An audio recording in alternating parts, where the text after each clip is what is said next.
Thank you. Good evening. I'd like to call the July 16, 2025 Select Board meeting to order at 7 o'clock. This meeting is being recorded and broadcast live by WACA-TV and is live streamed on Facebook. Remote participation is available using the Zoom platform and conferencing platform. Any disruption with the video conferencing platform will result in the platform being shut down. In the event of a disruption, broadcasting will continue on WACA and live stream on Facebook. So with that being to order, our first order of business is citizens' participation. Is there anybody in the audience or here on Zoom that has anything they would like to add? Step up to the podium, sir, if you'd be so kind to identify yourself and your residence, please. Even though we Make it sound so formal here. you know, they pay me to do that. If they only knew. Mark Tassoni, 119 Main Street. Good evening, all. Good evening, Mark. Through the chairman, I would like to ask a town manager a question. Absolutely. Go right ahead. I was in the office a couple weeks ago with a piece of paper. Did you get to see it? Yes, I did, Mark. Thank you. And Diane made sure I got it.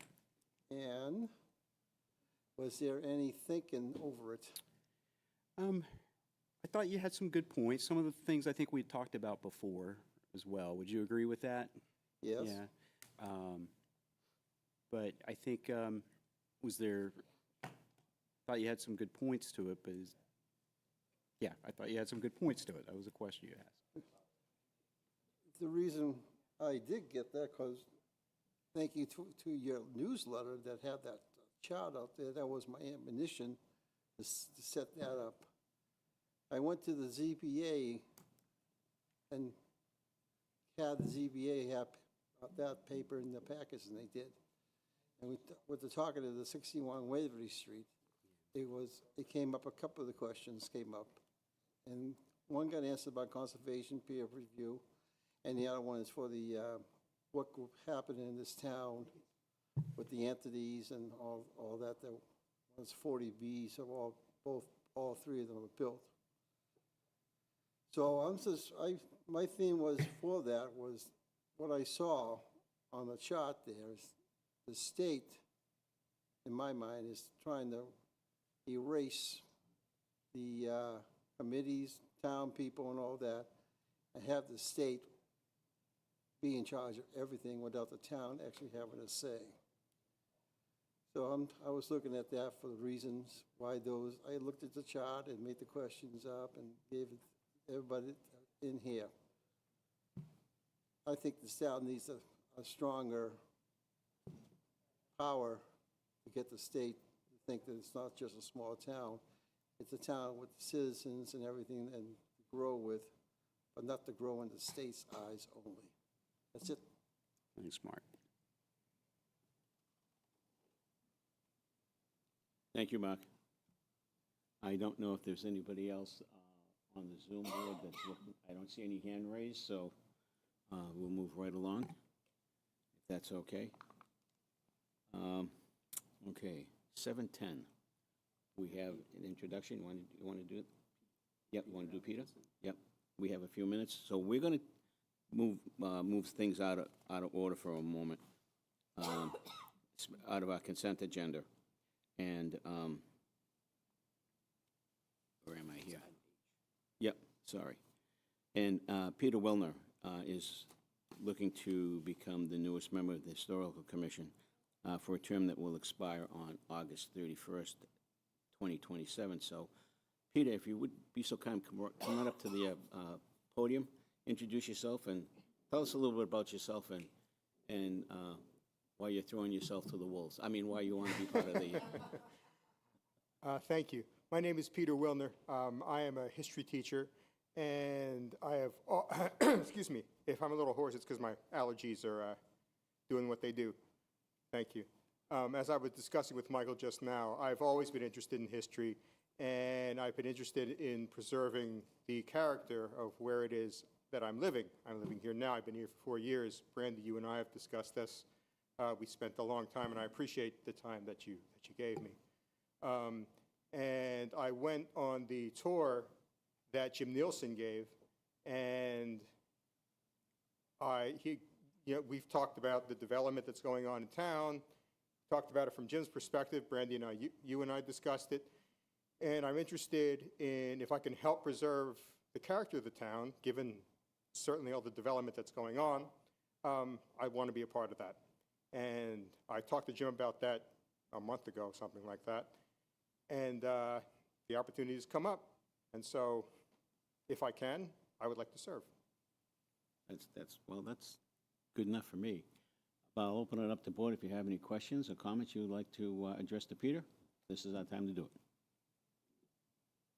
Anybody? Mr. Wilner, hi. How are you? Full disclosure, I had a chance to speak with Mr. Wilner at the last historical commission meeting. So this is not a surprise to hear what you said, but just a question. So you're a history teacher. Just a point of information. What grade do you teach? I was teaching ESL history. ESL newcomers tend to test into 9th or 10th grade, but they could be as old as 17. I am completing a program at Framingham State University for my next level teaching license, and so this semester I'm going to be doing my practicum at Hopkinton Middle School, and 8th grade, 13, 14-year-olds. That's great. Just one other question. So you've let us know that you want to preserve the character of the town. Is there a specific character that you can point to that you'd like to preserve as you would define it in Ashland? There's what I would call a colonial character to all the towns in Massachusetts, and certainly in Ashland. And so I know this is something that's been what I'm about to talk about is something that's been in process for a long time, but the mill buildings, if there's some way to preserve something of the character of those buildings while the needed housing gets built, I'd like to be part of helping to do that, for example. Okay, thanks. Thank you. Good. Yolanda? Hi, Peter. First of all, thank you for stepping up to volunteer. Thank you for the opportunity. Historical Commission has been a little bit of a rocky over the years, so it's nice to bring some new people and support the work that's already been done by so many of the great members. So you said you've been in town about 4 years, and history teacher, what's your favorite part of history that you like to teach? Michael, as you and I discussed, and as Nickole, you and I might have discussed, early American and local history. Oh, nice. So it fits nicely into stepping into this role. I think so, yes. Great. Thank you, and thank you again for volunteering. Thank you. Brandy? So I was really happy to see your name as a person that wanted to join the Historical Commission. You know, we did spend some good time talking. Peter had reached out to me following town meeting and asked some really great questions regarding the historic district and just sort of my perspective on historical preservation, and we kind of brainstormed, and it was a very it was a really great discussion. And so you know, I had said to him, I said, oh, you know, if there is an opening on the Historic Commission, you know, I would suggest that you might want to consider that. And even if there isn't, you can still attend the meetings. And I know he had worked with Jim in the Historic Commission leading up to town meeting too, and had gone to some meetings. So I just wanted to thank you for like formally wanting to join and to continue to make a difference in Ashland. So thank you. And Ms. Kagan, I wanted to extend my remarks in answer to your question. Before I was a history teacher, I was a mediator. I worked in Framingham District Court. A mediator, as I think everybody knows, helps people that are on different pages about different issues. In this case, it was housing and small claims. Have a conversation where they can come to a solution themselves rather than having to go to the court where the judge is going to make a decision for them. You might like it, you might not. can't do anything about it because that's what the court told you to do. As Randy, you and I discussed, there are different interests in town which might seem to be conflicting, but I think at the end of the day, again, as you and I discussed, we all want some version of the same result. And I think those interests can be brought together. And I would like to help do that. Well, thank you for adding that information, and that actually echoes my sentiment about this entire process all along. And part of the reason why I volunteered. Thank you for your comments. I think my mic was not open. Try this again. I think your comments actually perfectly echo the comments I made, I think, a meeting or two back about this. I think we all want the same thing, right? But we just need to figure out a way to get there together. So it's good to know that you have that skill set. Now we've got a couple folks with that skill set on the commission. So I'm confident that we're going to be able to preserve the character of historic Ashland while looking forward to the future. So again, thank you so much for volunteering to do this. Thank you for the question. Yeah. Peter, great answers. Thank you. This is the first time we've had an opportunity to speak with one another. Yes, But sir. when were you a mediator at Framingham District Court? Let me think for a second. I was a volunteer mediator around 2018. I then started working with MetroWest Mediation Services, working with Spanish-speaking and Portuguese-speaking parties. I speak both those languages, which is why they wanted me to Nice. do what I did. That was for a year and a half, 2021 to like the first half of 2022. Very good. Well, having that background behind you, the word compromise would, you know that very well then.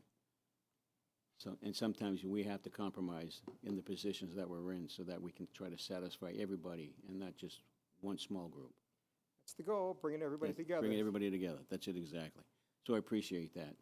When we have taken this out of the consent agenda, I will ask the board if for a vote. I move that we appoint Peter Wilner to the Historical Commission with a term to expire 8/31/27. Is there a second? Thank you. All those in favor? Aye. Aye. So that's 4-0 and 1 absent. Congratulations. Thank And we you. look forward to your service and great work. Thank you. Thanks, Peter. Thank you. Thank you, Peter. Don't feel like you have to hang out. No. It's Right, okay. right.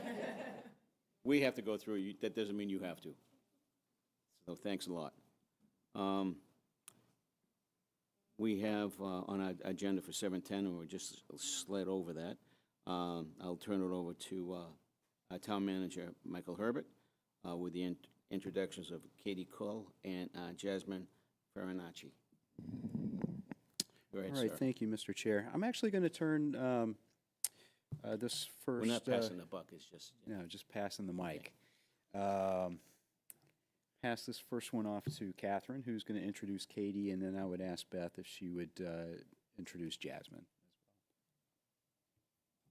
So I have the pleasure of introducing Katie Khul as our new Assistant HR Director.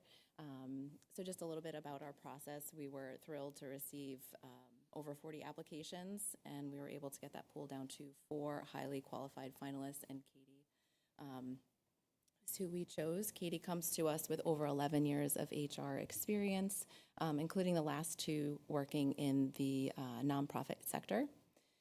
And so she joined us on May 27th, 25, as I said, as the new Assistant HR Director. She'll be working closely with our 2 HR generalists and myself on all things administration and daily operations-wise for the HR department. She holds a Professional and Human Resources certification from the Human Resource Certification Institute. She has a bachelor's degree from Regis College, and she also holds her MBA from Cambridge College. So, like I said, I'm thrilled to introduce her and welcome her to the team. I look forward to her expertise and also the fresh perspective that she brings. That's good. Yep, come right up, Kate. Hello, everyone. I'm Katie, and as Catherine said, I'm the new Assistant HR Director, and I'm very excited to join the team, and I'm happy to answer any questions that you may have for me. I will open it up to the board. Anybody would, go ahead, Brandy. So first of all, welcome to Ashland. Is this your first municipal role? Because I know Catherine said you've been in nonprofit for 2 years. Is this your first? It is, Yeah. yes, Okay. and I am very excited to learn all about municipalities. Okay. It's just like the other world, right? So, Absolutely.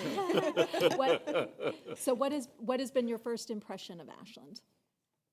It's seems like a really great team. I've enjoyed working with Catherine, Kathy, and Susan. The HR generalists are fantastic.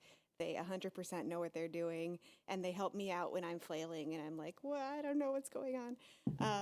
But the team is really great, and it seems like the whole town of Ashland group is wonderful to work with. So I've been having a really great time so far. Great.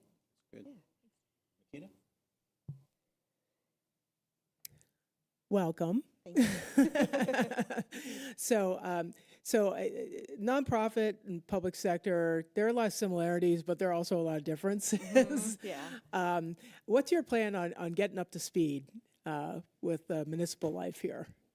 So Catherine has been really great in helping me with collective bargaining agreements and unions and stuff like that. And when I was getting my PHR certification, there was a big focus on union.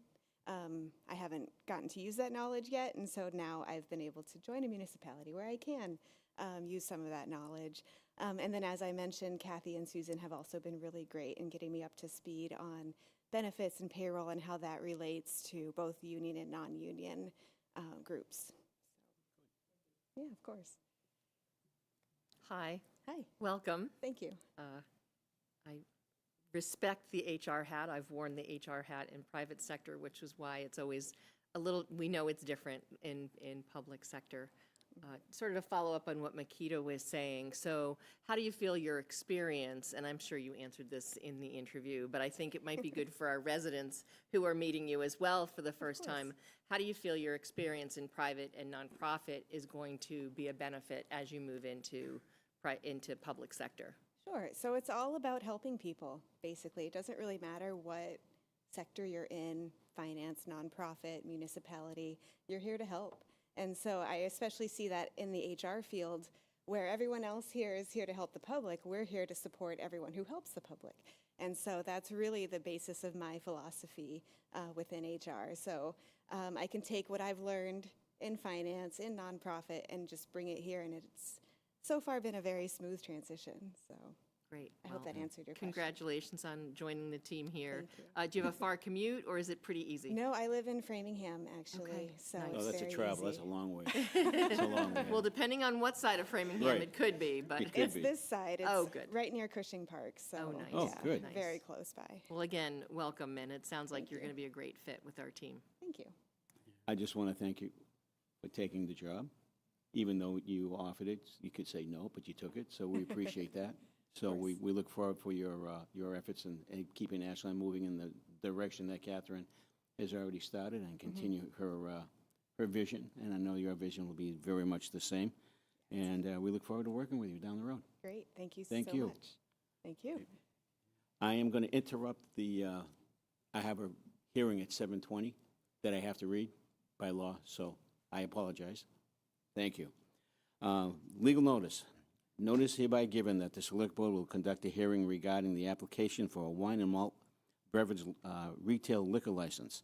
The applicant, Anthony Forazzini, is the owner of Marathon Auto Services LLC, DBA Marathon Mobile. Marathon Mobile Auto Service LLC, DBA Marathon Mobile, Anthony Forenzi, 103 West Union Street, Ashland, Mass. 01721. A public hearing will be held on Wednesday, July 16th, 2025 at 7:20 p.m.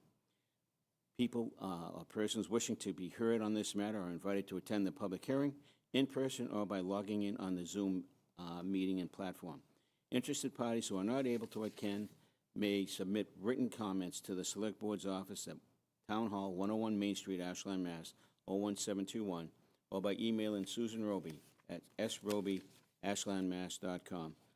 signed by Joseph J. Mignani Jr., Select Board. I'd like to open up the hearing and ask for that we suspend the meeting. Is there a second? All those in favor? Aye. Thank you. Second that. All those in favor? Aye.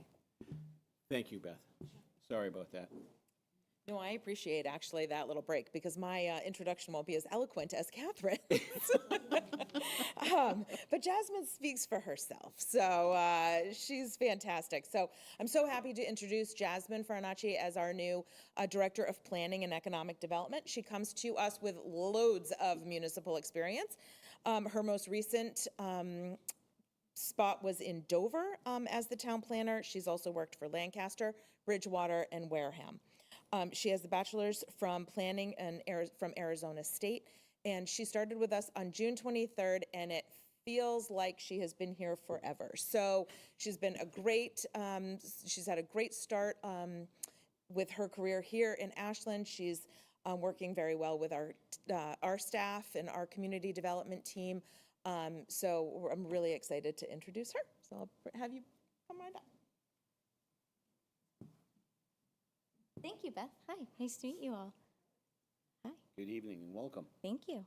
Nice to have you on the team. Thank you very much. I'm elated to be here. Little baptism under fire with all the 40Bs that we have. I wouldn't have it looking any at. other way. How would you know I'm any good?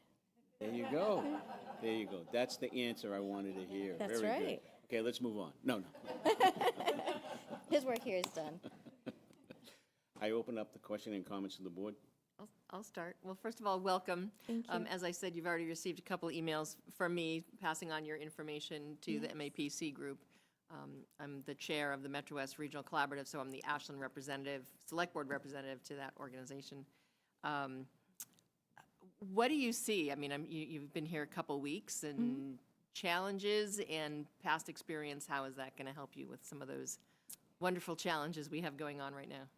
So I know a lot of your challenges really seem scary because you're getting a lot of housing at once that's going to impact your, public amenities and your infrastructure and your public services. But you have such an incredible team here that I hope everyone really realizes how set up for success you really are. You have the most qualified team, the most dedicated individuals that I've seen in any community. You have fantastic, knowledgeable boards who are very committed to their roles here. You have staff that go above and beyond to meet the needs of the public. So 40Bs are, they are terrifying because it does impact your neighborhood a lot. Unfortunately, from my perspective, it's a very standard checklist of things that we go through. So I have had a lot of experience dealing with 40Bs, and a lot of it is really just how can you maintain that balance between what the state allows and what the community needs, and how you can work with the developer to make it as friendly as you possibly can.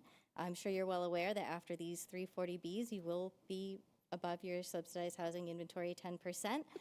But then at that point, it's part of my role to make sure, how do we keep including affordable housing to make sure you maintain that 10% so you don't become subject to these unfriendly 40Bs in the future. So it doesn't end here. This is going to get us over a certain speed bump to buy us a little time for us to provide the plan that Ashland would like to see for affordable growth in its future.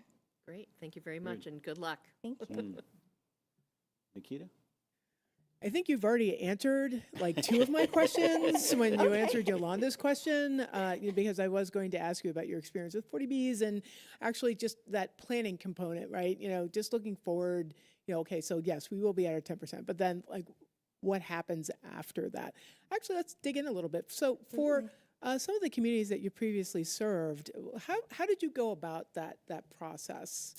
So unfortunately, none of the communities I had served were able to reach their 10% subsidized housing inventory. It's really difficult to maintain that housing inventory when you're competing with general housing stock.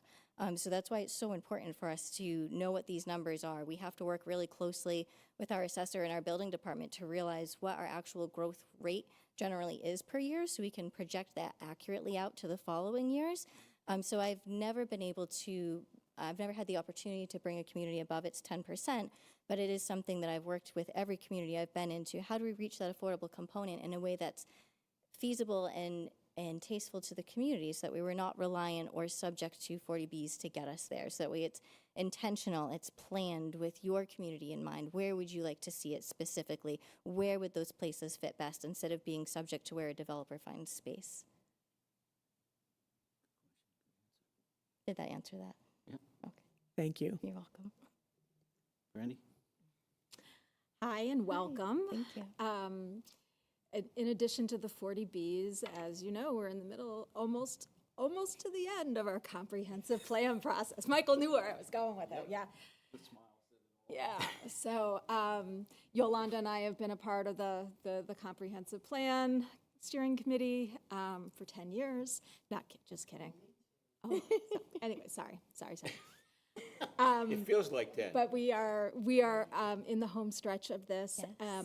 So my question is, as we complete this, as we get to having the final plan, and we're looking at implementation, what are your thoughts? And have you sort of done that before? Have you been kind of involved in that process? Because as we've gone through the plan, we've got some really great things that are in there that we want to be able to implement. I know we're going to have some challenges with some of these, because obviously budget is going to factor in and everything else too.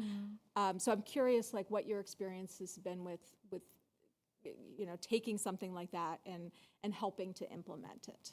Absolutely. So ideally, that's my role in every community. So whether your master plan, comprehensive plan is outdated or not, you still had tangible goals in that plan. And usually 9 out of 10 times, more often than 90 out of 100 times, the community hasn't reached even 50% of those goals yet.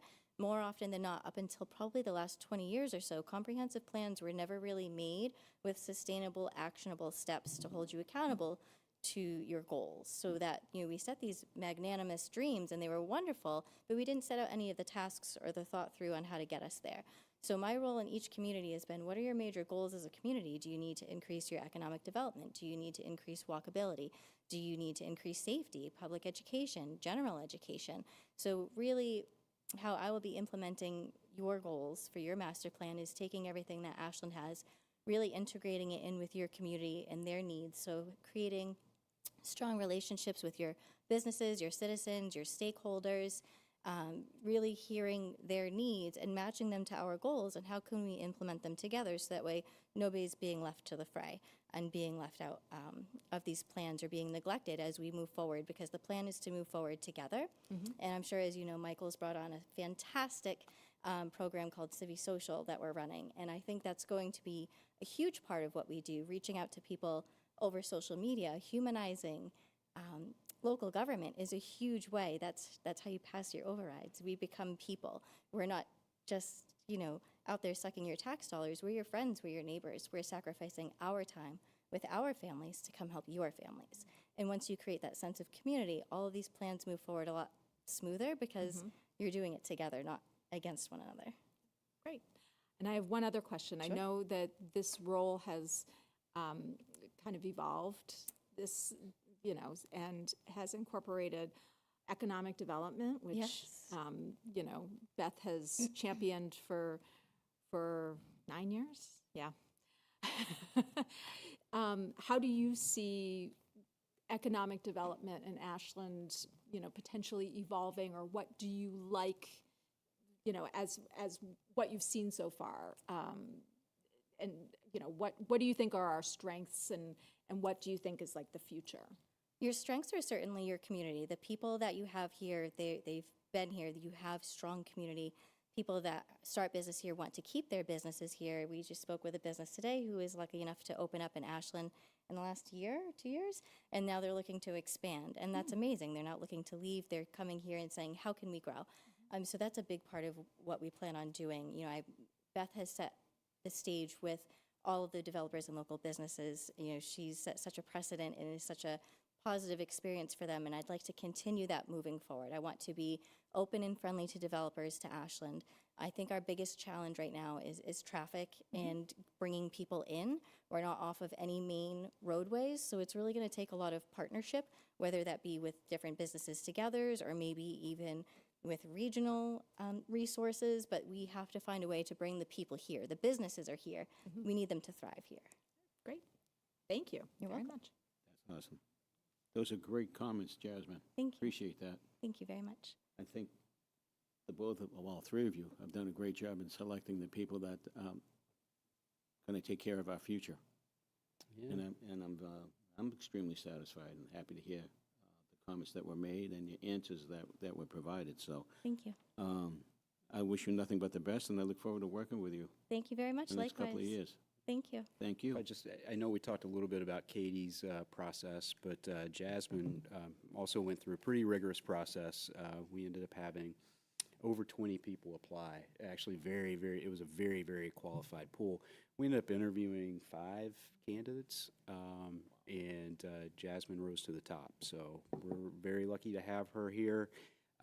As Beth might have mentioned, and Jasmine certainly expressed, maybe indirectly, she feels like she's been here for a while. In the best way. Feels like coming home. Could I just add something too to that? It just struck me with the whole interview process thing. So Tricia Kendall, who's the chair of the planning board, was involved in that process heavily. I know that she had Absolutely. worked to gather questions from the planning board and had sat and interviewed all the candidates, debriefed with you all. It was a long process, so. And kept the planning board informed all along the way, too. Yeah. Yeah. Through that in there, too. So I just wanted to acknowledge Tricia, too, and her role in doing this, too. Thank you. So. Thank you. Thank Get you. the bull by the horns. Very good. So thank you Excellent. very much. Thank you so Thanks, much. It's a Jasmine. pleasure to meet you. Thank you. Thank you. Always nice to see great talent coming into town. Thanks, Peter. Good night, Peter. Thank you. I will entertain a motion to reopen the hearing that was set for 7:20. Is there a second? Second. All those in favor? Aye. Aye. Anthony, why don't you come on up?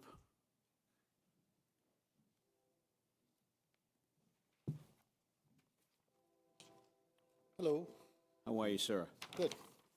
Just to remind everybody what this hearing is about, Anthony is the current owner of Marathon Auto Sales, better known as Marathon Mobile, up on West Union Street in Ashland. He and his wife have taken over, it's a family business now, taken over, what, 4 years now, 5?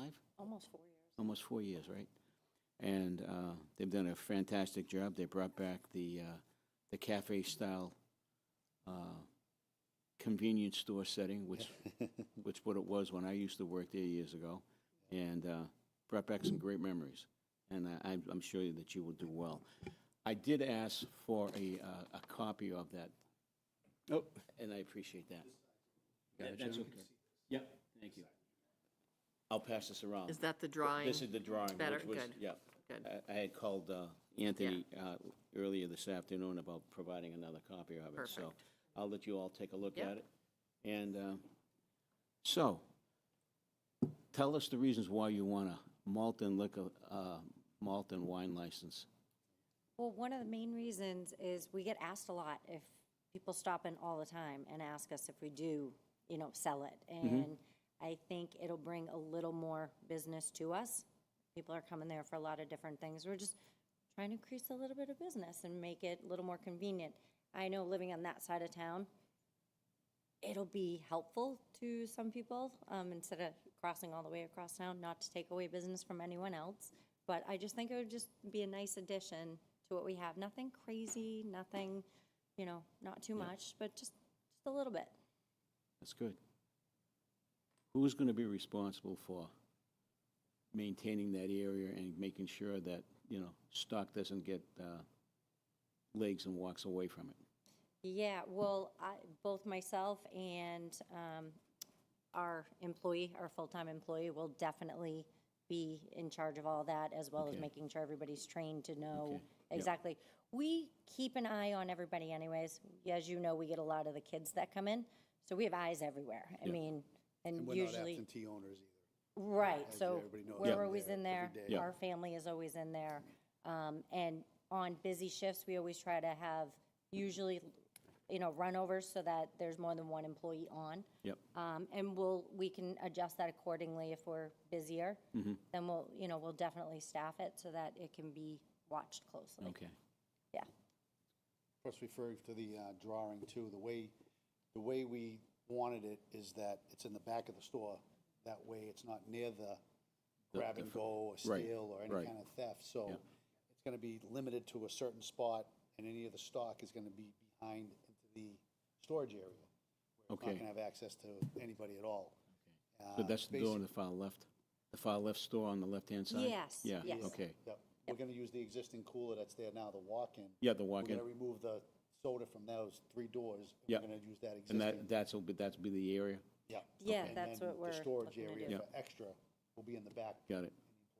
Okay, that's As good. well as the POS system, the way it's set up now, is that any tobacco products that get rung up automatically shuts the computer down and stops the sale until a driver's license is scanned. And then, obviously, that's below 21. Yep, Then it allows the sale to keep going. So the alcohol is gonna be the same exact. the same way? Oh, yeah. Yeah. No, Definitely. unfortunately, no ID. That's our biggest priority. Well, you answered my questions already, so that's pretty good. Yeah. I'll open it up to the board for additional questions and/or comments. And then I'll ask Sure, I'll- Diane I'll if we go heard for Oh, anything. you'll go, okay. Yeah. I have to say, as I was looking at this, one of my concerns was the fact that you're right next door to a school. Yes. And I tried to find the time to see if we have any policies about the location of liquor stores near schools, and I don't believe we do, or we if we don't. do. So it was good to hear, it's good to hear that you are going to be very strict about IDs Yeah. Oh, yeah. and in your employees as well, and that also the access for the beer and wine is not going to be very easy. Right. I can only imagine you guys get run by kids a lot. It's a place Right for them after to hang school. out. Right after Yeah. school. So we have a Yeah. lot of We eyes, actually everybody have 2 people watching. on that time, and then we have extra person come over.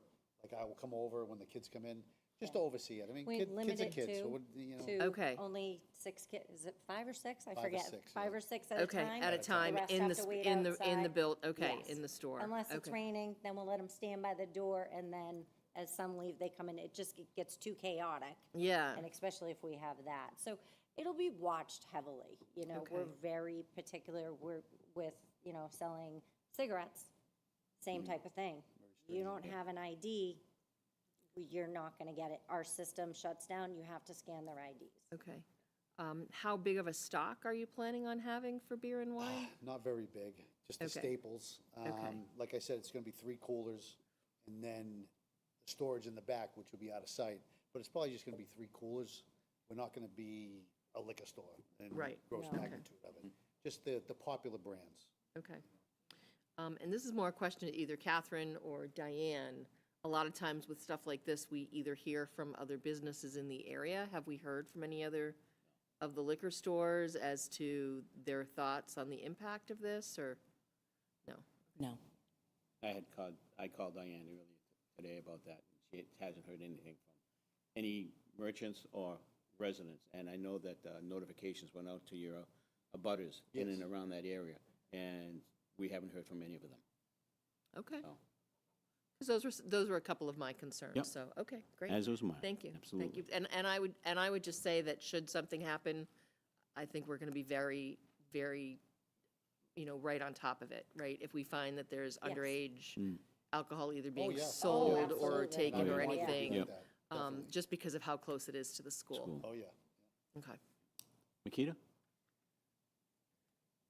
I don't really have any questions. You answered like most of my questions when you were presenting. I did notice the placement of the alcohol in the store, and I think hearing about the point of sale system shutting down before any sales are made actually was something that answered a big question of mine.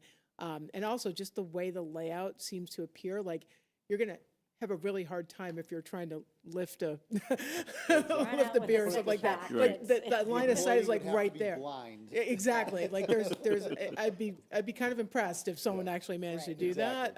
But, so I just wanted to say that I did notice that thoughtful design before you had The commented other on thing that. to make you feel a little more comfortable too, when the kids come in, all backpacks and Yep. everything are left at the door. Excellent. We don't even Everything's let outside. them, Excellent. we don't let them walk in with them anyways, so Yeah. the Great. chances of them walking out would be really, Great. really hard. Thank you. And we have kids, so we're, Yeah. I mean, they're a little bit older, you. but still, we'll be very, very strict about that with our employees as well. There'll be no tolerance for it at all. Excellent, excellent. Any other comments, questions, Brandy? The only question that I have is more logistical, and I don't know if Catherine or Diane have the answer to this. The amount of liquor licenses that we have to give, do we know what the number is currently? Okay. We would have 2 left. 2? Two remaining Two malt. retail malt and wine. Malt and wine. Okay, Okay. Okay, thank you. thank you. I don't have any other additional questions. I appreciate the effort that you both have provided us. I know that you folks are very diligent in your work ethic and things that go on. I was hesitant at first when I first saw the application, and I agree with Yolanda because of the proximity of the school, and I had some major concerns. So we haven't heard from the school, but I know the steps that you have taken to keep the kids from being out of there and not, being able to do the 5-finger discount, in their backpack, because everything's outside. I think you took great steps to keep that from happening, so, which is very appreciative. So. But you- 5-finger discount. You never saw that five- That's an I- old term, huh? It is an old term. Sheltered life, what can I say? I'm sorry, once a cop, always a cop. What can I say? What can I say? Okay, at this other, if there are no other questions or concerns, and I do know that we have not received anything from the community with suggesting that they're not for it or for against it, I will, I move that we close Close the the meeting? public hearing. okay, is there a second? I'll second that. Okay, all those in favor? Aye. That's 4-0 and 1 absent. I move that we approve the liquor license for Marathon Mobile as presented. And Do we just- want, Walt, should we actually specify wine and malt beverage retail liquor license? If we could do that. Wine Okay. and malt beverage liquor Yeah. license. So that way For they're Marathon not Mobile. confused with other Yep. alcoholic beverages that people may want to see there. So, okay, so the motion has been made. Is there a second? I'll second that. All those in favor? Aye. All those opposed? 0, so it's 4-0, 1 absent. Congratulations, good luck. When do you plan on initiating your turnaround? We're and going to getting this? contact some wholesalers. Yep. And we'll go from there, as soon as we can, but I don't want to rush it. Yeah. It's going to be hopefully within the next 6 months. Good, very good. That's okay. Oh, yeah, We're no, gonna that's spend fine, that's time fine. living on this Nope. before we get started. Hopefully, Nope. it will help out with the holidays, too. You don't miss out on Thanksgiving Yeah. or Christmas or whatever, That's true. You will have to reapply in December, I believe, yeah, because Yeah, right. it's a yearly, so because you did it now, you'll reapply in December, but you don't have to do anything with that as long as everything's going smoothly. Oh, okay, so it's like a renewal. Yeah, it's Okay. all of our liquor licenses get renewed on an annual basis in December. Okay, good. Oh, Yeah, okay, yeah, oh, okay. okay, Oh, great. yeah. I'm sure that if you have any questions, Diane and/or Sue, when she comes back from her vacation, they'd be more than happy to Yeah. answer your questions and steer you in the right direction. Yeah. And thank you very much for this, because this made it a lot easier. Yeah, for that us was good to see. So Yeah. appreciate that. Thank you again. Good luck, guys. Thank you. Good Always a luck. pleasure. Thank you, everyone. Yeah. Thank you. Okay. Next, 7:45, are we close to it? Right on the money. My goodness. Yes. Yep. Okay. We also have at 7:45, another hearing, and I'll read the hearing notice. I apologize. Notice is hereby given that the Select Board will conduct a hearing regarding a request to install one new pole, pole number 6-37A as an alpha. This work is necessary to provide electric service to the solar project located at 13 Joanne Drive, Chestnut Street, southeasterly side, approximately 63-plus feet northeast of Joanne Drive.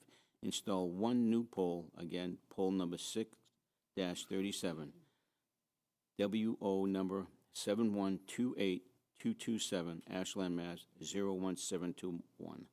A public hearing will be held on this matter on Wednesday, July 16th at 7:45 p.m. Parties wishing to be heard on this matter are invited to attend the public hearing, either in person or logging into the Zoom meeting. Interested parties who are unable to attend the hearing may submit written comments to the Select Board's office, Town Hall, 101 Main Street, Ashland, Massachusetts, 01721, or by emailing Susan Roby at sueroby@ashlandmass.com. Signed by Joseph Vignani Jr., the Chair, Select Board. Do we have a representative from Eversource here? Yes. Jackie Duffy, Eversource. Yes. Hello there. How are you tonight? I'm well. If you wouldn't mind identifying yourself, please, and... Jacqueline Duffy, Eversource. I'm filling in for Chris Crosby tonight. Okay, thank you. Is there any way you could turn your volume up a little bit, because we're having a little Sure. difficulty hearing you, unless it's just my ears? No, it's probably mine. Can you hear me better now? A little better, yes, thank you. Okay. We'd like to install a new pole 6/37A, and this is to provide electric service to a solar project located at 13 Joanne Drive. So this solar project is actually on the apartment project location? Yes, it is. Okay. And so you're just installing the pole, but somebody else is doing the solar work as well? Yes. Okay. I'll open up the questioning and comments to the board. So it looks like on the plan that this is a move of a pole or not? No, it's a new pole. Okay, because on the map, there's one, so 637A, that's the proposed one. And Right. then there's another one not too far away. Okay. Right. So there's already one there and you're just putting in an additional one. Yes, we are. And then how far back is 13 Joanne Drive? Which unit is that? There's 8 right there. It's for the whole parking lot. It's for the solar panel for the parking lot. Oh, okay. Oh, interesting. And is that still hasn't been installed, the solar panel for the parking lot? No, it hasn't. I see.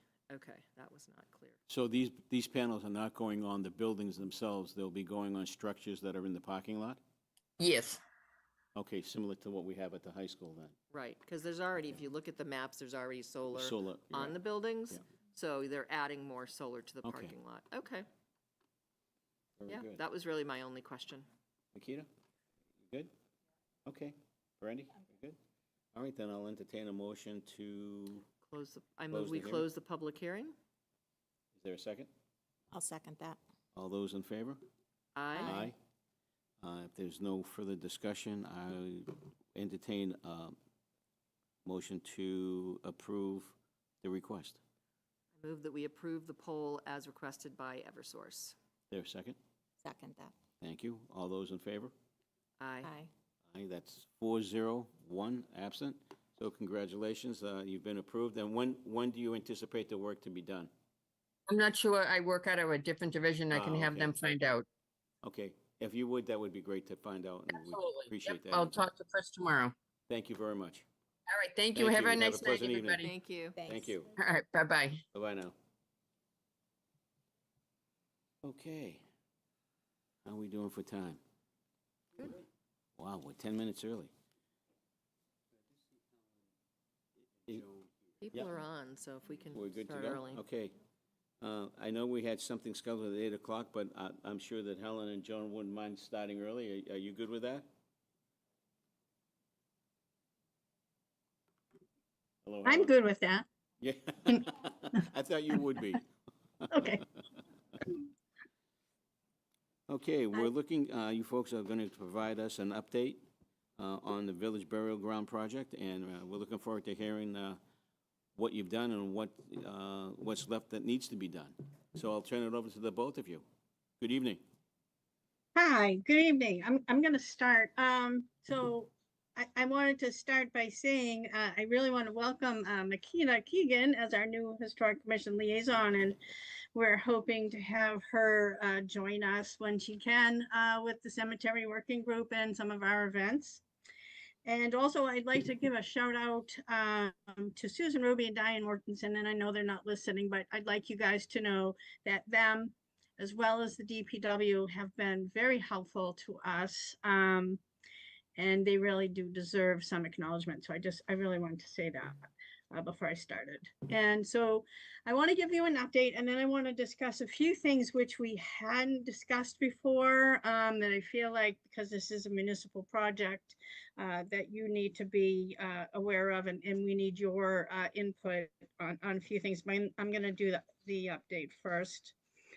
So far for 2025, we are continuing the historic restoration of the gravestones, and we are cleaning up the property of the invasive plants and poison ivy, a lot of poison ivy. We're really glad to get rid of that. So that's been ongoing. And the number of gravestones right now that have been repaired or are in progress of being repaired is over 30, because at last count we were at 30, and I haven't gotten a number in the last 2 weeks. So I know we're over 30 gravestones that have been repaired or are in progress. And most of those have been completed.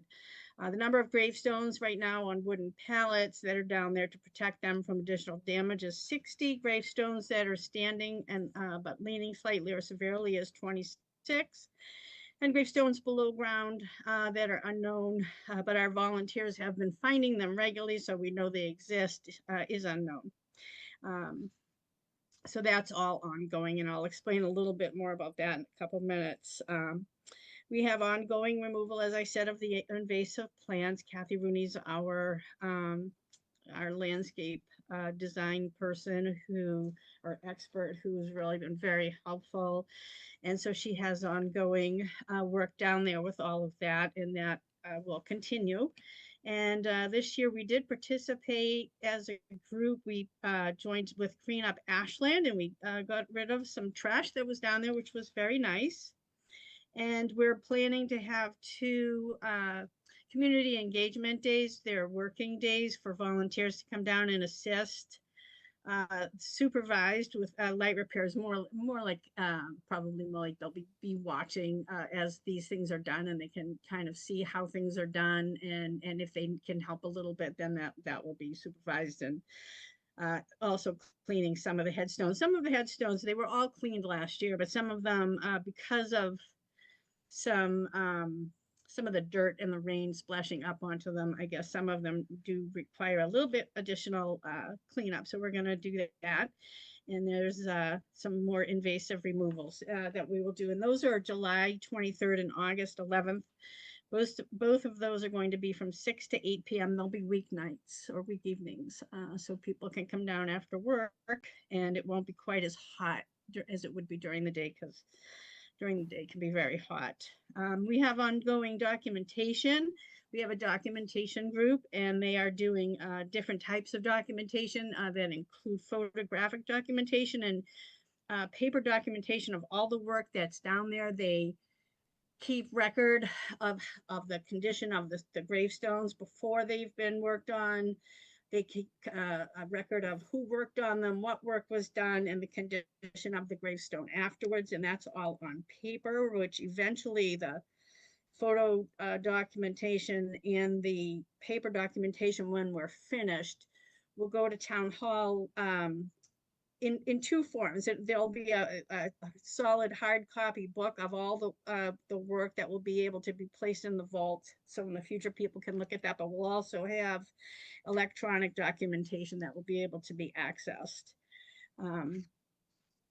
so that, you know, and actually that could actually even be put on to, if the Historic Commission has on their page, maybe we could have something to link that to it, which would really be nice.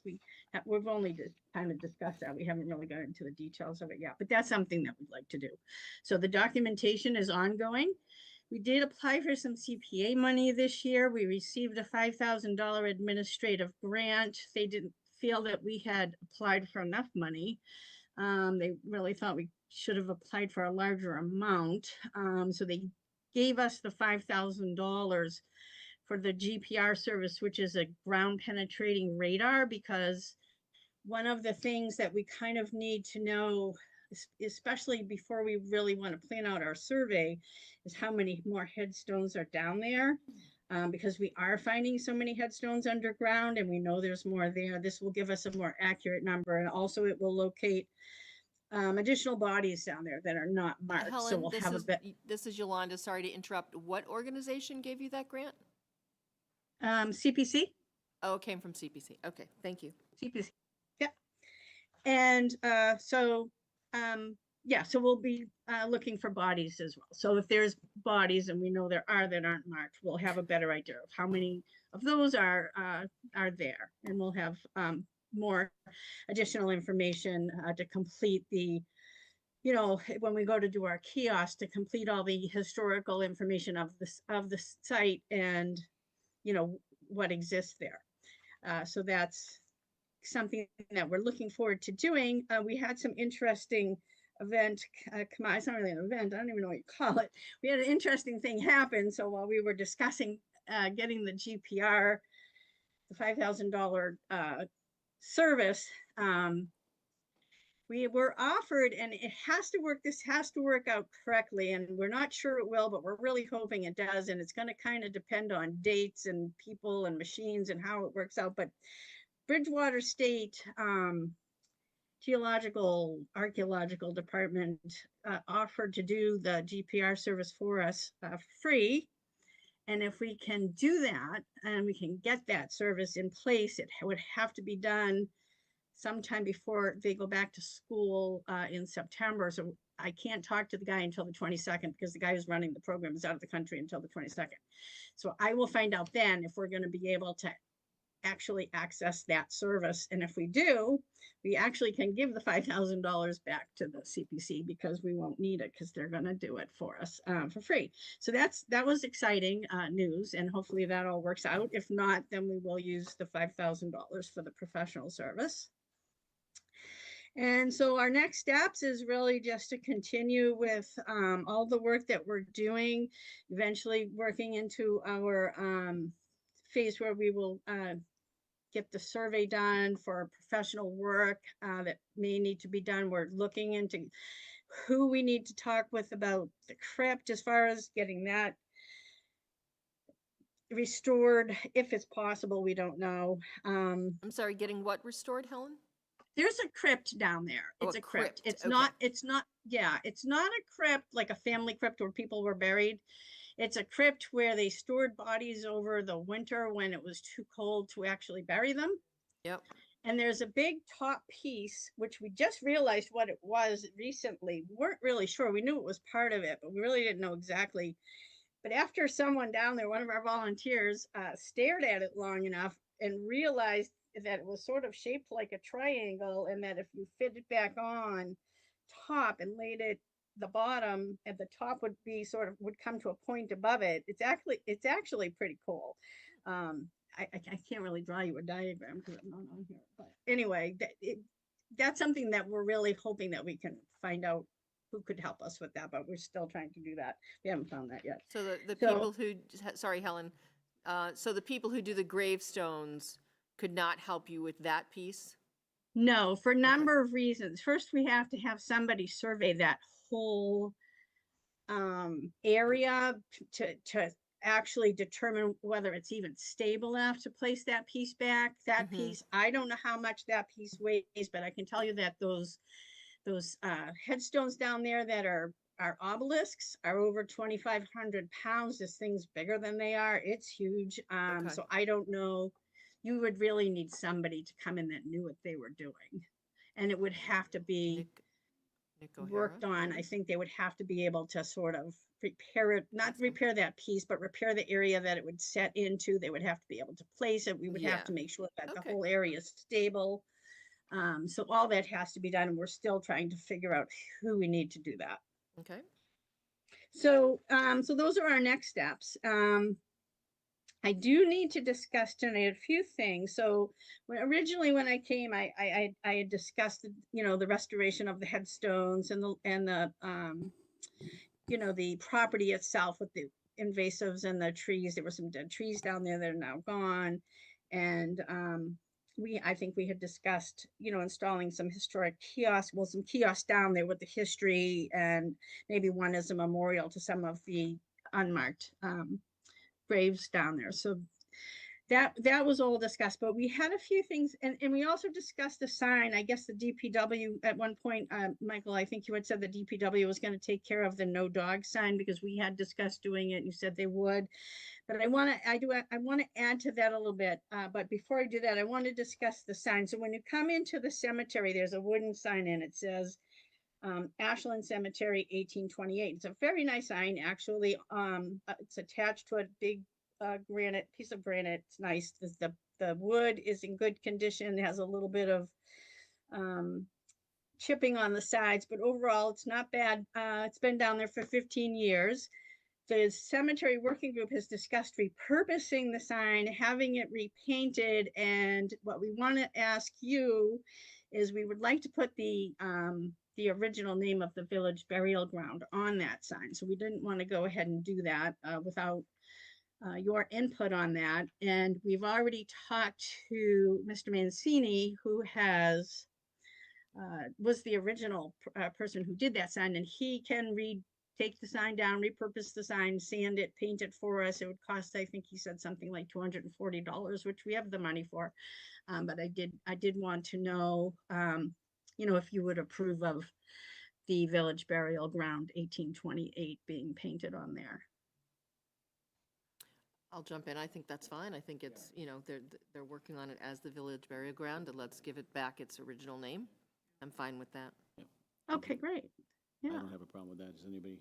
No, Well, I don't think we need to vote on that. I don't think we need to vote. I think we just need to say, go ahead, and, yeah, that's fine. That's fine.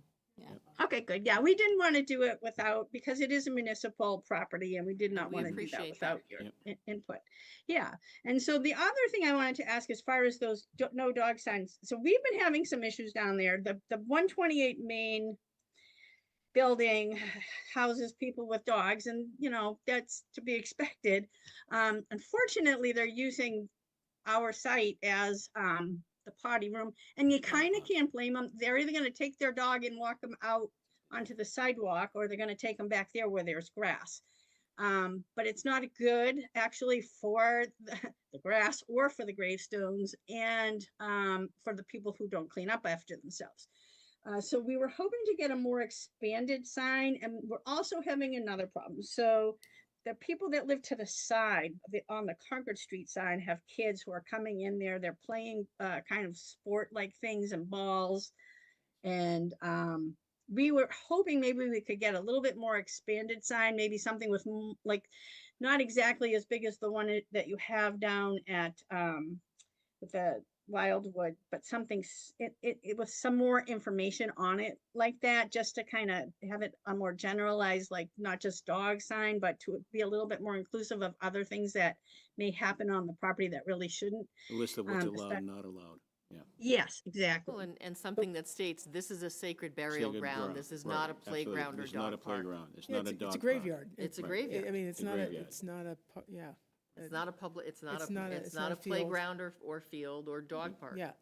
And would I be correct in thinking that some of those tombstones and that are still rather fragile? I'm not sure fragile is the right word, but could Would be correct. damaged? Yeah. Yes, and that is a problem, and that's another concern that we have. So some of them, you know, have been repaired, but they're still probably more fragile than something that maybe never was broken in the first place.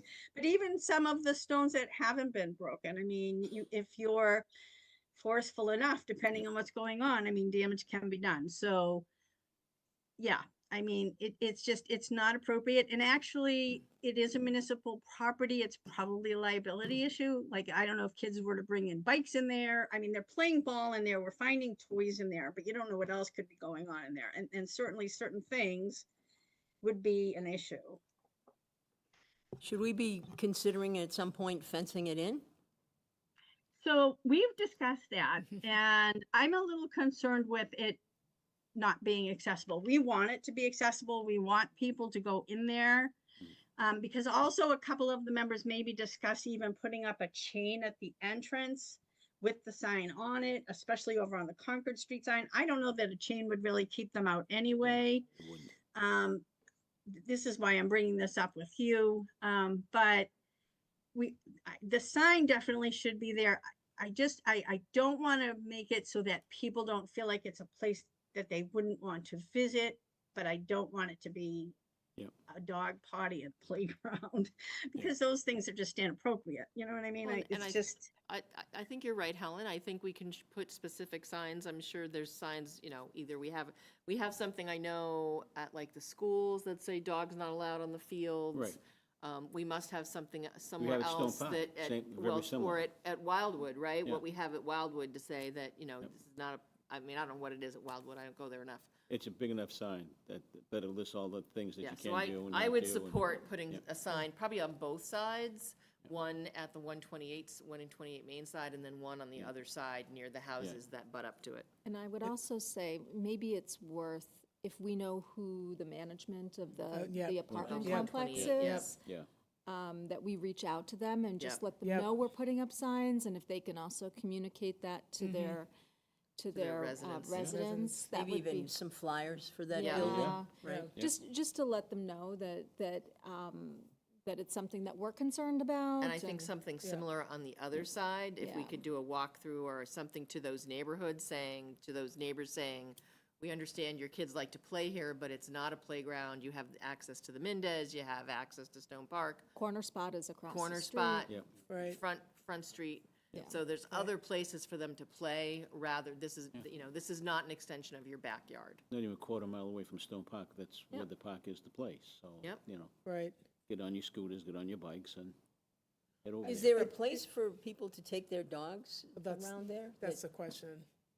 That exists that isn't part of the cemetery? Corner Spot. I mean, I see people walking their dog all the time down Main Street and going to the Riverwalk and, Yep. Yeah.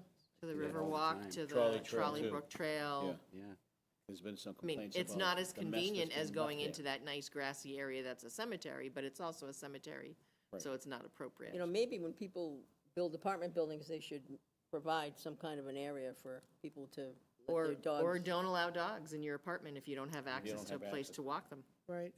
Yeah, I know like some of the larger ones, like Cirrus and the new one, the Asher has they one. they both have one. Okay. But some of these, Yep.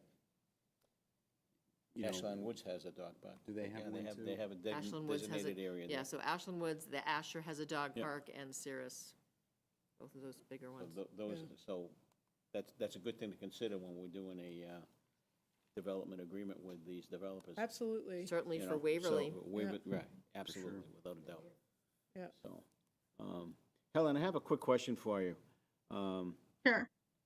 The only public access, is that the one that's only on Concord Street by the brick building? Or am I missing another? Well, there's the one behind the so there's in the stone wall that surrounds the cemetery, actually on four sides. On the back side, it's very low though. So around with the two sides to each side in the front, they're sort of above ground and you really see them better. There's a break with an entrance right behind the Federated Church, and there's a break where the DPW has access over behind one of the there might even be two apartment buildings there, I'm not sure. In their driveway, there's access, and they have the ability to drive through there and come into the cemetery, because I believe that's where they're bringing all their equipment, because they got sort of shortchanged on the right of way over by 128 Main, and they can't get the equipment in over there anymore. Yeah, they walled it off, to be very honest with you. I was looking out back 2 days ago. just taking a scan of what was happening there. And what bothers me a little bit is the fact that folks have to walk through the Federated Church property to get to that public opening. And so does the town have some sort of a mutual understanding agreement that they can use that access, or are people literally just trespassing? Yeah, absolutely. I think DPW does have like an access agreement or an access easement. Okay. To get back there. But that's for the DPW to do their work. Right. So, There is a legal right of way at the one, so if you go into the 128 main driveway, yeah. and I have the deed, actually, I have the deed right here, I believe.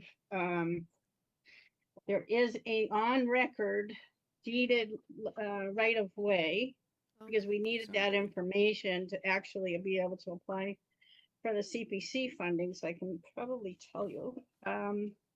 That's that- kind of You interesting. can get there because- from, so if you're at 128 Main Yeah. and you step off their parking lot, you see the stone wall. Right, there's a wall and you have to And you jump just over the follow wall. the stone, well, you follow the stone wall a little bit and there's an Right. opening. They also have So if signs you- there that say if no you did- trespassing. It can get kind of confusing.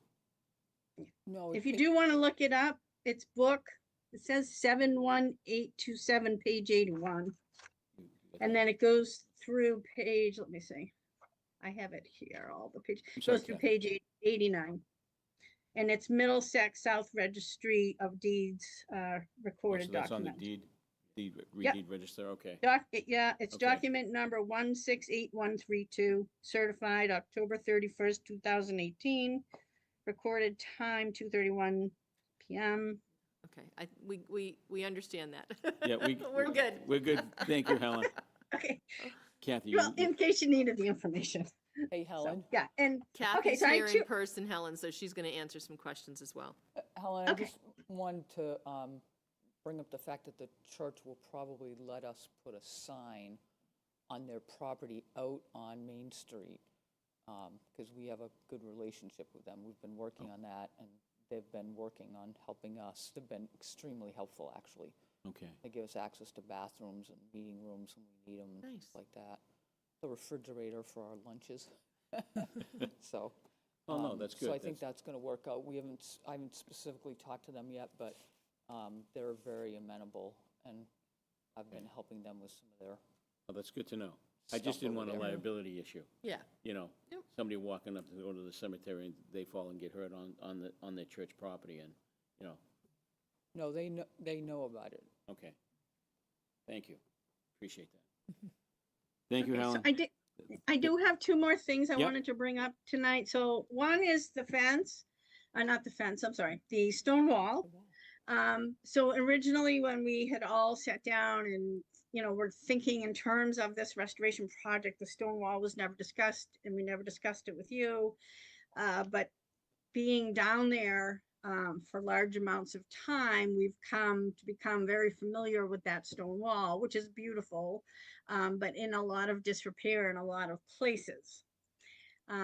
So we have discussed as a group the stone wall, and we need to present that situation too, because it is a municipal stone wall, municipal property. And I have in my group two thoughts. So, I had kind of thought we would be on board with really doing the work as long as we got your permission or adding that to our CPC. We have some people in the group who are a little bit concerned about that because they're concerned with the cost. It's going to be very expensive. And they're concerned that if we go to the CPC with that on there, the amount will change so much. It would be quite large, and getting it passed at town meeting may not be as possible with that amount on there. So I just want to present this to you, let you discuss it. I don't know what your feeling on that is. If the town itself wants to assume responsibility for that stone wall, getting it fixed, but it does need a lot of repair. And I can tell you in a couple of places, it's very compromised by tree roots. Someone I spoke with told me that most of it you can repair, but there's two sections, they're about 5 to 6 foot sections really, that have to be taken out and replaced because of the tree root damage that are seriously compromising So it those has to be sections. derooted. Yeah, well, the tree's going right into it and under it and breaking it all apart. And So yeah. the tree where the roots are coming from, are they on town property or private property? That's another problem. I think they are on the other side of the wall, which makes them not on town And property. then that becomes an issue. Yeah. Okay, So thank you Yeah. for that, Helen. I think, we can Yeah, take a we can walk look through at- and yeah. see what's going on, and Yeah. then, it's been like this for a while, so Yeah. I don't think it's something that has Yeah. to be immediately No. taken care of, so, Yep. but So- we can take Yeah, a look at that. Helen, do you Yeah. know approximately what the cost would be? Like what number you're looking at? So we've had a couple of different estimates, and one was low and one was higher. And I think the one that was low didn't realize that the stone wall behind the back was there, because originally we didn't realize it either, because you can't see it unless you walk on the other side of that wall.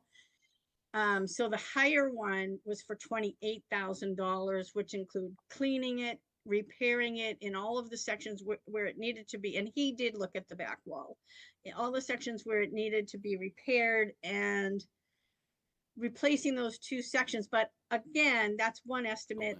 And I don't know, I wouldn't go with one estimate. I don't think anybody would really. So It's only like a so that's 3-foot kind of wall, where right? we It's like stopped, that. because that was where we started having this conversation over like who's really going to assume this responsibility of this. So we kind of like left it there for right now. Is it a Yeah, drywall? that makes sense. yeah. I mean, my Yeah. recommendation would be that you, and Yeah, one second, Kathy. Kathy. Would be that, Get we us let them information. move forward, put the signs up and stuff like that, and then take a look at it and decide, how You we also wanna may move want to forward. entertain getting a hold of the Laborers Training Center, because they're always looking for Looking for projects. works for projects to help train their employees. So Well, that's That- a really good idea. every now and then, the brain works. I think Oh, Kathy, thank you you. want to, Helen, I think Kathy. Helen, I just wanna want say to something? add something about that wall. I was down there one night. Fortunately, I had my orange fencing with me, so I was able to fence off more of the crypt area, but there were kids from 128 and kids from 28 Main and kids from the other apartments on the other Great, side there, Concord the gray and Street. blue apartments. Well, there's kids in all of them. Yeah. Anyway, some of them are running around on the walls. So that's what sparked sort of like, maybe this isn't such a good thing, because some of them are, you don't know when the mortar's going to crack, Right, break. right. Stone So that's fall out. not a drywall, that's a cemented wall.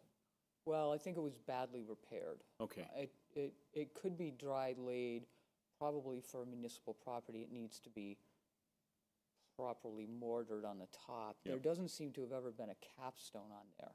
Okay. But I wouldn't know unless I saw Yep. really old pictures of it, if those even exist, and so far we don't seem to have them. Yeah. The stone walls back then, they were all dry Right. laid. Yeah, And I think it's been, you can see it's been repaired multiple times. okay. And then those trees on both sides of the wall are either Atlantis, the tree of heaven, or Norway maples, both of them hideously invasive. Okay. So I don't know, we could get rid of them, that would be great. We'll have 'cause to they're have just somebody take a look continuing at to the infect property lines and see cemetery. where we're at. But at least for right now, let's get those signs up, because that would be very helpful. And send, notices to the apartment complexes abutters that these locations are not playground, dog park, it's a burial ground. I'll also Sample. add, I think, Mr. Chair, that we should definitely get to the butters, but, Kathy, when you're talking about like just kids playing, kids come from all over, right? So I I'm thinking know. maybe even a larger community message around, what the appropriate use or what, about the burial ground and what we're trying to achieve here, and the appropriate use is appropriate. Right. The most So, unfortunate part is every dog that goes in there wants to go up to the stones and do their business Sure. against the stone. and So like I said, yeah. people are handling them, let Yeah. alone would you want that done on your gravestone? Right. Pretty Exactly. disrespectful, Exactly, did. exactly. So- So, and I think, the signage will definitely It won't be address animals. that, but I think a wider community education effort is necessary, not just, messaging for the abutters is important, but I think everybody needs to be aware of what's going on here. Yes. Yeah. Thanks. So just a Thank you. process question, Michael, Catherine. So For these signs, because it is municipal property, is that something that we would take care of, or is that something that Helen and her team need to do anything for? What's the process? If it's a, you know, a simple sign, I mean, we have a sign making, we have the ability to make that at DPW. Okay. If it's a couple, we can do that. Okay. All right. Which is basically what they did up at Wildwood. It was the green sign with the white lettering. Yeah. Good. So it's visible, people can see it. If they can't see it, then they shouldn't be driving. That's how big it is. Well, hopefully they're not driving up to these signs anyway, but. Well, then we never know. It's tight, pretty tight. Then in we're there. It really gets in pretty trouble. tight, right? It's pretty tight. Helen, anything else? But if not, thank you. We Yes. appreciate all No, your. I do have one more thing. I know I'm probably going over my 20 minutes, but I did have one more thing, and it's just something to think about for right now. But we would certainly want to get your input and your opinions, but also I think we kind of need your help with it, even if it's possible to go ahead. So interestingly enough, so if we are able to, even in the future, if we were able to get money, say, to do that stone wall, which would be a huge amount of money, there's possibilities of other grants. The Mass Historic Commission does 50-50 matching grants every spring on big historical projects.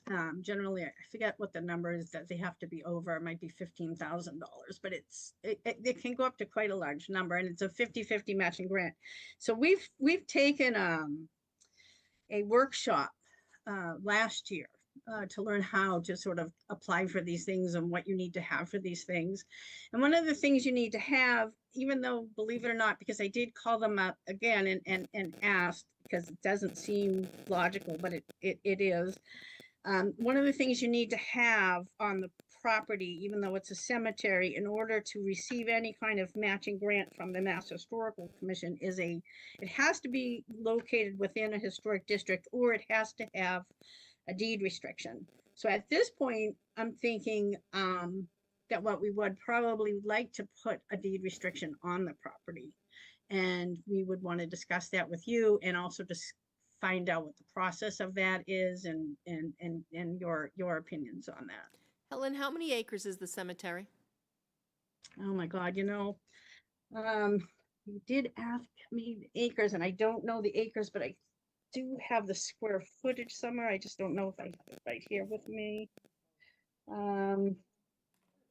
Because I had to give the guy, well, yes, Okay, it's probably but in the, so it currently has no historical or any kind of restrictions on it, from your understanding? it does not.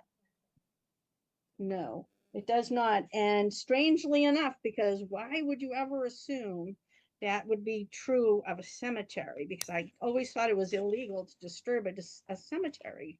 But apparently, according to Mass Historic Commission, that's not necessarily true. So Okay, yeah, well, that's good to know, Helen. And I think the idea that you need to put some kind of restriction on it to be able to get grant funding, I think I personally would be behind that. But I would ask that you work with us or Makita. Oh, absolutely. Yes. Because we have some other stuff we might want to connect with that, so. Helen, Sure. we should And I definitely just- connect on that when we get a chance. Yeah, that would be great. Yep. And I just looked it up. It's 55,218 square feet. It's an Oh, acre and a it's quarter? little, Okay, an acre and a quarter? yeah. Oh, okay. Okay, still. Hmm. Piece it together. Thank you, Helen. Thank you, Thank you, Helen. Joan. Thank you, Helen. and thank you. Very happy I was able to come in and talk to you all tonight, and I feel like we had a really good conversation, and I do thank you very much for your time. Very welcome. Thank Thank you you, for all Helen. your Thank you, effort and your Helen. work. Thank you, Joan. Appreciate. Thank you, appreciate it. Kathy, for coming for in. coming in person. Yep. Yeah, thank you, Kathy. Really, thank you very much. Tremendous amount of work. Yep, Absolutely. yep. And it's looking good over there. I did walk Thank you. around, but I didn't go on the property, but I walked peripheral. Looking good. Oh, take a walk through there, Joe. There's probably more there you don't see if you're only doing I may peripheral. find my That's- name in there. I don't want to, There's a lot of really good work that's going on in there. Yeah. Go ahead. All right. Thank you. Thanks, Helen. Thanks, Helen. We'll go to old and new business. And the first item is, we're going to withdraw that. Yeah, I just want to give the public has seen that, discussed the town manager's evaluation. So we as a group had decided we were going to start this process back in the spring. Different things came up. And then I was away for the most of June. Thank you all for keeping things going while I was away. So, and then since I've been back, work has sort of taken over. So Michael and I have not had an opportunity to finish his evaluation. So rather than try to throw something together for tonight, Michael and I spoke, and I'll present something based on everyone's evaluations, because I now believe that all of the evaluations are in. He and I will draft something and present it at our first meeting in August. In August, okay, great, thank you. Yeah. Appreciate that. The next item is discuss and vote to appoint Michael Herbert as the Ashland's representative for the MetroWest Veterans Services District. Now, I think all of us may have received an email about concerns about putting additional work on Michael's desk. However, I'll let Michael explain that this is not something new. This is something that Michael already has been appointed on for a number. So this is not, we're not adding more work to Michael. It's a reappointment. It's a reappointment. So, Michael, if you want to explain that, please, I appreciate that. So the MetroWest Veterans Service District is made up of the towns of Ashland, Holliston, Hopkinton, and Medway. And ever since I have been in town, first as the assistant, the town managers of each of the 4 towns serve on the board, which is staffed by our regional veterans agent. And like I said, when I was the assistant, Tony was the rep on the board. And then when he left and I was appointed, I've been serving in that role for, the last 9-10 years. So as much, I really appreciate the concern this resident has expressed for my workload. This wouldn't be a new thing. Do we have to do this on a yearly basis, or can we just determine to say we want to do it for the next 2 years? I think it has to be done on a yearly basis, according to the agreement that we had. Okay. And what do you exactly do in this role? So we typically meet on a quarterly basis, although sometimes we need to meet more frequently depending on what happens. We basically review with the Veteran Service Director the different cases that are going on for the different towns, not by name, of course, but certainly the workload and the number, how much assistance has been given. Recently, we have worked with the legislative delegation to secure emergency funding or funding for an emergency fund that can be accessed by the board. Typically, the chair and the director have a conversation if an emergency situation arises, and the chair is empowered to make that decision on behalf of the board as long as it's under a certain threshold amount. I don't remember exactly what that is. But So basically, you all are helping veterans who require some kind of services. They're in need of some sort. You help. Correct. Get them Veterans those and their services. families. There's something that's called Chapter 115 benefits. So, and this is actually could be a public service announcement if you're a qualifying veteran, which is a very broad definition here in Massachusetts. You are eligible for Chapter 115 assistance, which is monetary benefits based, again, on certain thresholds. And the way you would do that is you would contact our Veterans Service District and ask about how to apply and if you're eligible, and they'll walk you through that. Do we currently have an agent? Because I know we were missing one for a while. Did that get filled? And Yes, we just, the district, so technically they are an employee of the town of Holliston, so Okay. they serve as the agent, but Kathleen King from the city of Framingham. Oh, nice. Nice. That's awesome. She's great. So does she serve all 4 towns, or just happen? She does, and John, our veterans agent, she's the director, I should say, rather, and Yeah. then serves as John, the agent. John. And he was over at the community center today, so he Oh, has nice. regular standard office hours. Great. In He answers addition, to her. yes, and in addition to that, people can call and set up and make appointments. Great. Okay. And are those dates available online, so if people have concerns or they need to reach out to somebody, they'll know? Yes, and we do advertise them online, also through social media, and we have put it in the newsletter as well. Good. Thank you. And do we have a veteran section on our website? The Veterans District, I believe, has its own website, and I believe ours redirects to Is that. it linked, Okay, does so it it link links to it? to it. Okay, all right. And do we feel like the, sharing with 3 other communities is still an effective way to service our residents? Do we feel like that's working? It seems to be working very, very well. The numbers fluctuate in between the towns, depending on caseload. Obviously, people either move out of town or sometimes, unfortunately, they pass away. I can tell you what we feel, just as a town representative, and then also for the district. One of the things that we're trying hard to do, and this is happening nationwide, is just engage some of our younger veterans, and that is becoming especially challenging, and especially some of these organizations like the American Legion and the VFW.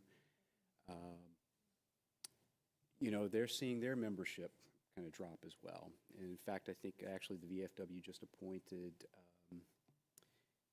excuse me really quickly, and I can tell you,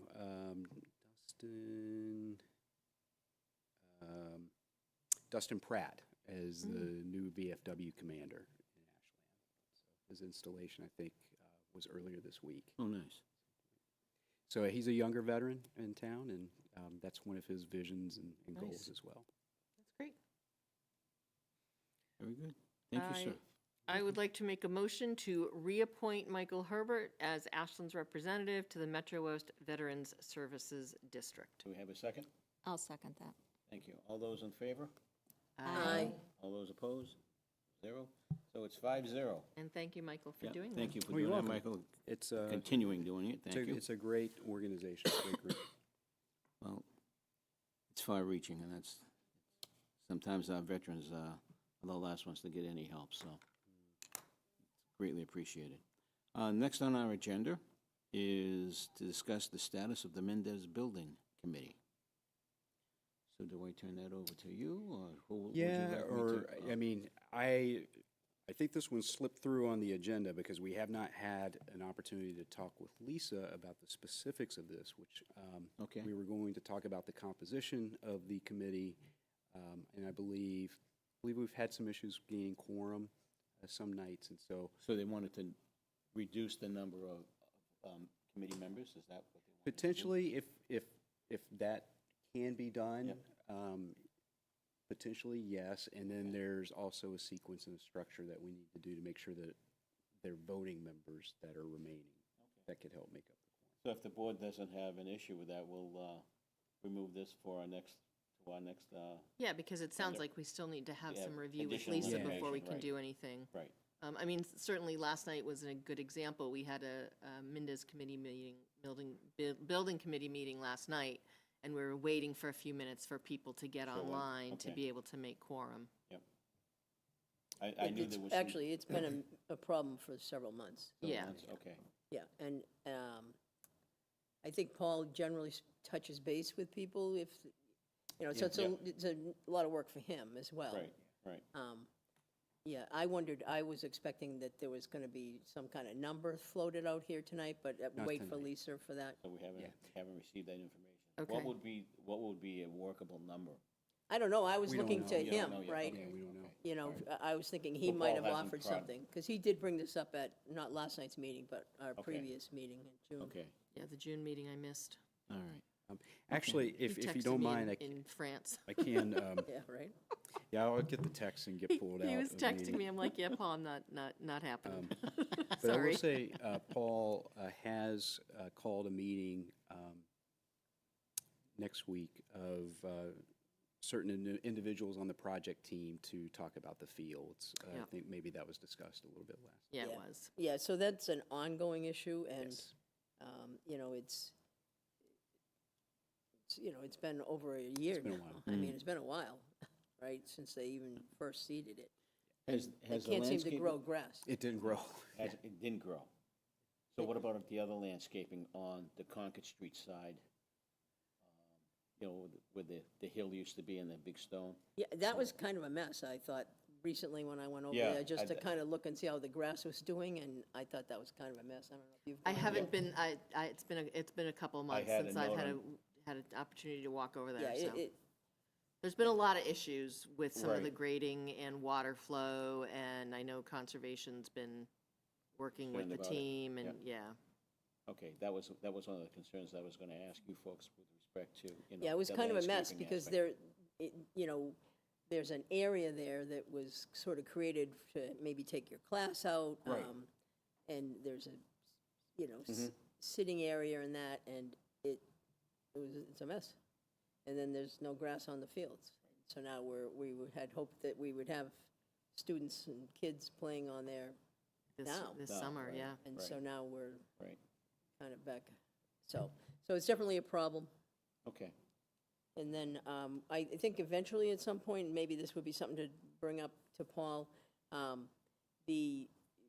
there's going to be some dugout work done. And I think it might be good to do that before they get too far along. That was going to be done within the budget, but outside of the project management, because their number was kind of outrageous, so. Wait, the the dugout dugouts work weren't- still hasn't been done? Dugout work? No. Yeah. So Is that being contracted out, or? are So they what looking happened to- was, you remember the bid came in really very high. high, right? And so we value engineered some items out, and one of them were like prefab dugouts to the tune of about, I think it was between $90,000 and $120,000. And so in my mind, when I saw what they had put in its place, it was just outrageous, because all they did was put in fences, and, you know, with no roof, which is huge for kids that are playing Right. ball and that. And the fence is very high, so for a ball to hit them, it would have to go up and come down. So, I mean, that's a good thing, but they need to have roofs. And there's a number of different ways to do that. And certainly, that was my expectation, even when we took out the prefab dugouts, that they would we would do something, you know, with a roof. Look like a I dugout. mean, come on, Yeah, right? I mean, I've been on a lot of ball fields with, you know, many children at this point, and there aren't too many around that don't have roofs. And we, in fact, in Ashland, went back and I think outfitted some of ours that didn't Right. have. retrofitted, Right. yes. Yeah. And there's a lot of different ways to do it, and blah, blah, blah, so it's a bit of a, Again, I bring up the Laborers Training Center, because they're always looking for projects. yeah. You know, and why we don't utilize Well, them. again, there is money to do that, Yeah. this, and again, I think they came back at $150,000 now to do it. It's like, right? Yeah. That was my reaction. In any case, That's telling me. Yeah, they the don't wanna pricing, do the that. pricing when they came back to add the roofs was just it ridiculous. was more than what we had saved. Right, that what we had engineered out, and we still have, you know, we have funds still, so. So we decided to Right. take it out of their hands and do it. Oh, that's smart. But I think I'd like to, Yep. Michael, have you touch base Now, is about that project too big for an Eagle Scout project? The roofs of the dugouts? Yeah. I would think so. Okay, Yeah. I'm just, I throw it Yeah, out there because. I don't think that. I mean, I think, you know, one thing that they're gonna have to reduce the fence probably, because you probably don't want the roof up That there. high. You probably want to make it a slanted roof, so, but I took at one point dozens of pictures of different Is it dugouts. is the fence 8 feet high? Oh, or is- yes, definitely 8 Wow. feet. That is high. And so, Holy you know, and whatever, you can put some cement pads down, Yep. put some posts, and then put the roof on. There's many things you can Well, do. because we, that- as you said, we retrofitted at Warren School. Yeah. Because We've originally, the ones at retrof- Warren School had no roofs. Correct. So. You can look at you can Yeah. see even, you know, go and look around at all the different, we have many different styles of dugouts Oh, in yeah. town. Oh, yeah. We didn't find one particular way to do it and always do that, but, Have you contacted any other towns around to see who they utilize, and maybe there may be some. yeah, I don't think any work's been done on this really, except Okay. to decide to take it out of the project Out of the project management. Well, and I Okay. think just the fields themselves have been a big issue. That's Big right, issue. there's been The a fact lot that of there's no energy grass that's, and what they're Yeah. doing with that, so. Okay. I guess you don't really need dugouts if you don't Unless you can have, grass. right, Yeah, until you're playing. unless you're playing on the field, you Right, don't need that, yeah. So I'm not suggesting that more should have been done at this point, but I just don't want it to get Yep. lost.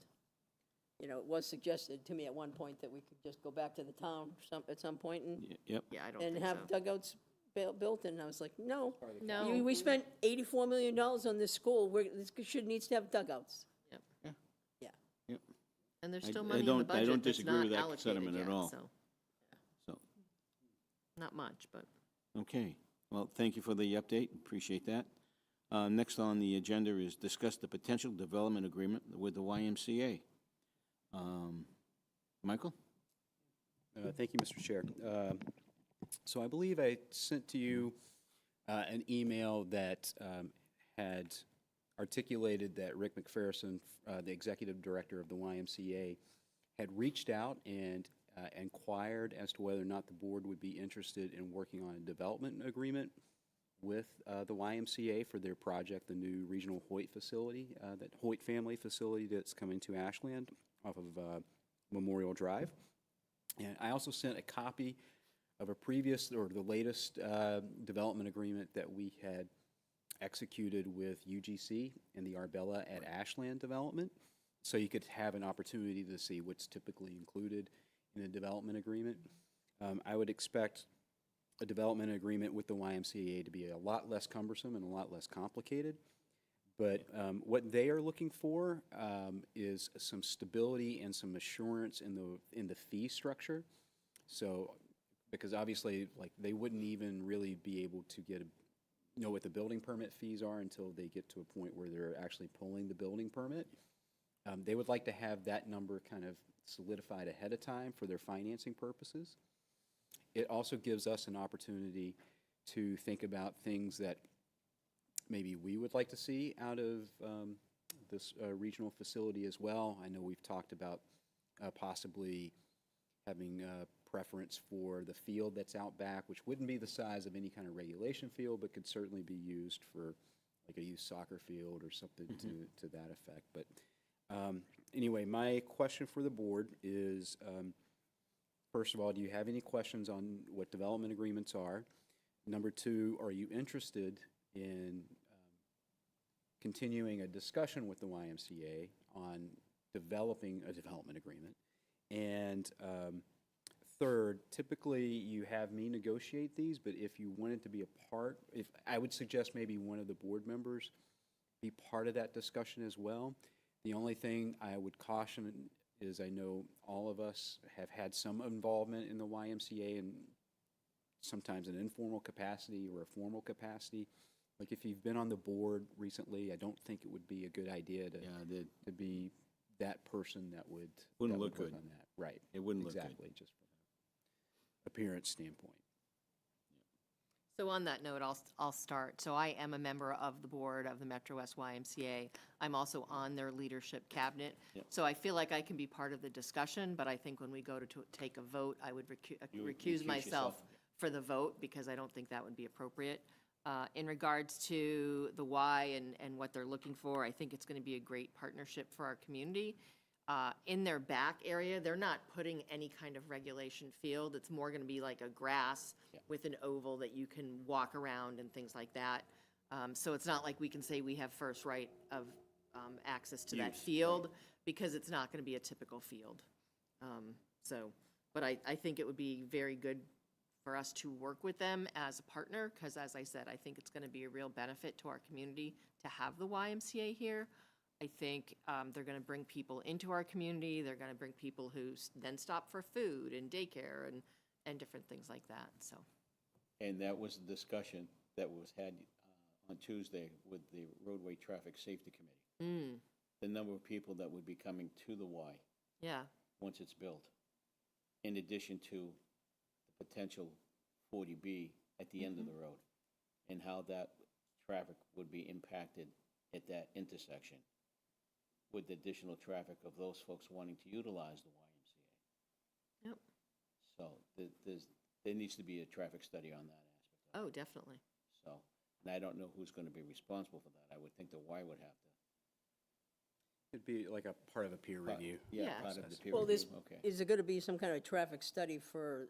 I would think for Well, the 55 40B. 55 West Union? 55 West Union is going to have to do So one, and they'll there'll have be to some take. information with that. Yeah, and they'll And have that, when they do it, that should be included. Right, The they idea should that the Y is include the going to be there. YMCA And being and there. that's something that we need Yeah. to make sure that Yeah. they realize that as part of that. But Yeah. that was a discussion that was brought up on Tuesday. Well, I'm pretty sure they're aware, because like they're not putting a fitness center or a coffee shop or anything like that Yeah. in that building at 55 West Union. They're like, we're gonna have a YMCA and we have a Right. coffee shop across the street. Yeah, but they might not realize that our expectation Right, is. so Right. that has to be brought Right. to their attention. The that we're gonna traffic ask them to do a expectation traffic is something study. that you just don't forget about. You have to prepare for it. So, so that's good. So thank you. Yeah, so we don't have to vote on that right now, though, right? Or do you want to? No, I mean, it's certainly up to you. I know they'll be beginning the planning board process soon. Obviously, the quicker we can start having those discussions, the better off we are, just in general, just so we're not rushing around, but.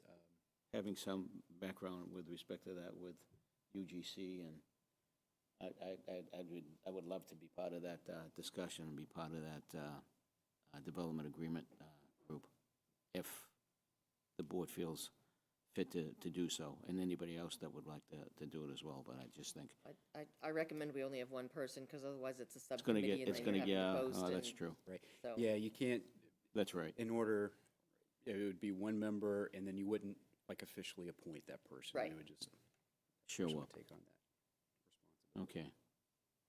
All right. Well, that's something for us to ponder. And we Well, can- if it would be, a positive thing for us to go ahead and make that decision tonight, then I think we should make it, unless there's something more that we need to think about or talk about. My only question would be, what would be a potential negative of getting this development agreement done early? It seems to me that it's a positive. I think we all feel very strongly that the Y is going to be very positive Yep. for the community. No doubt.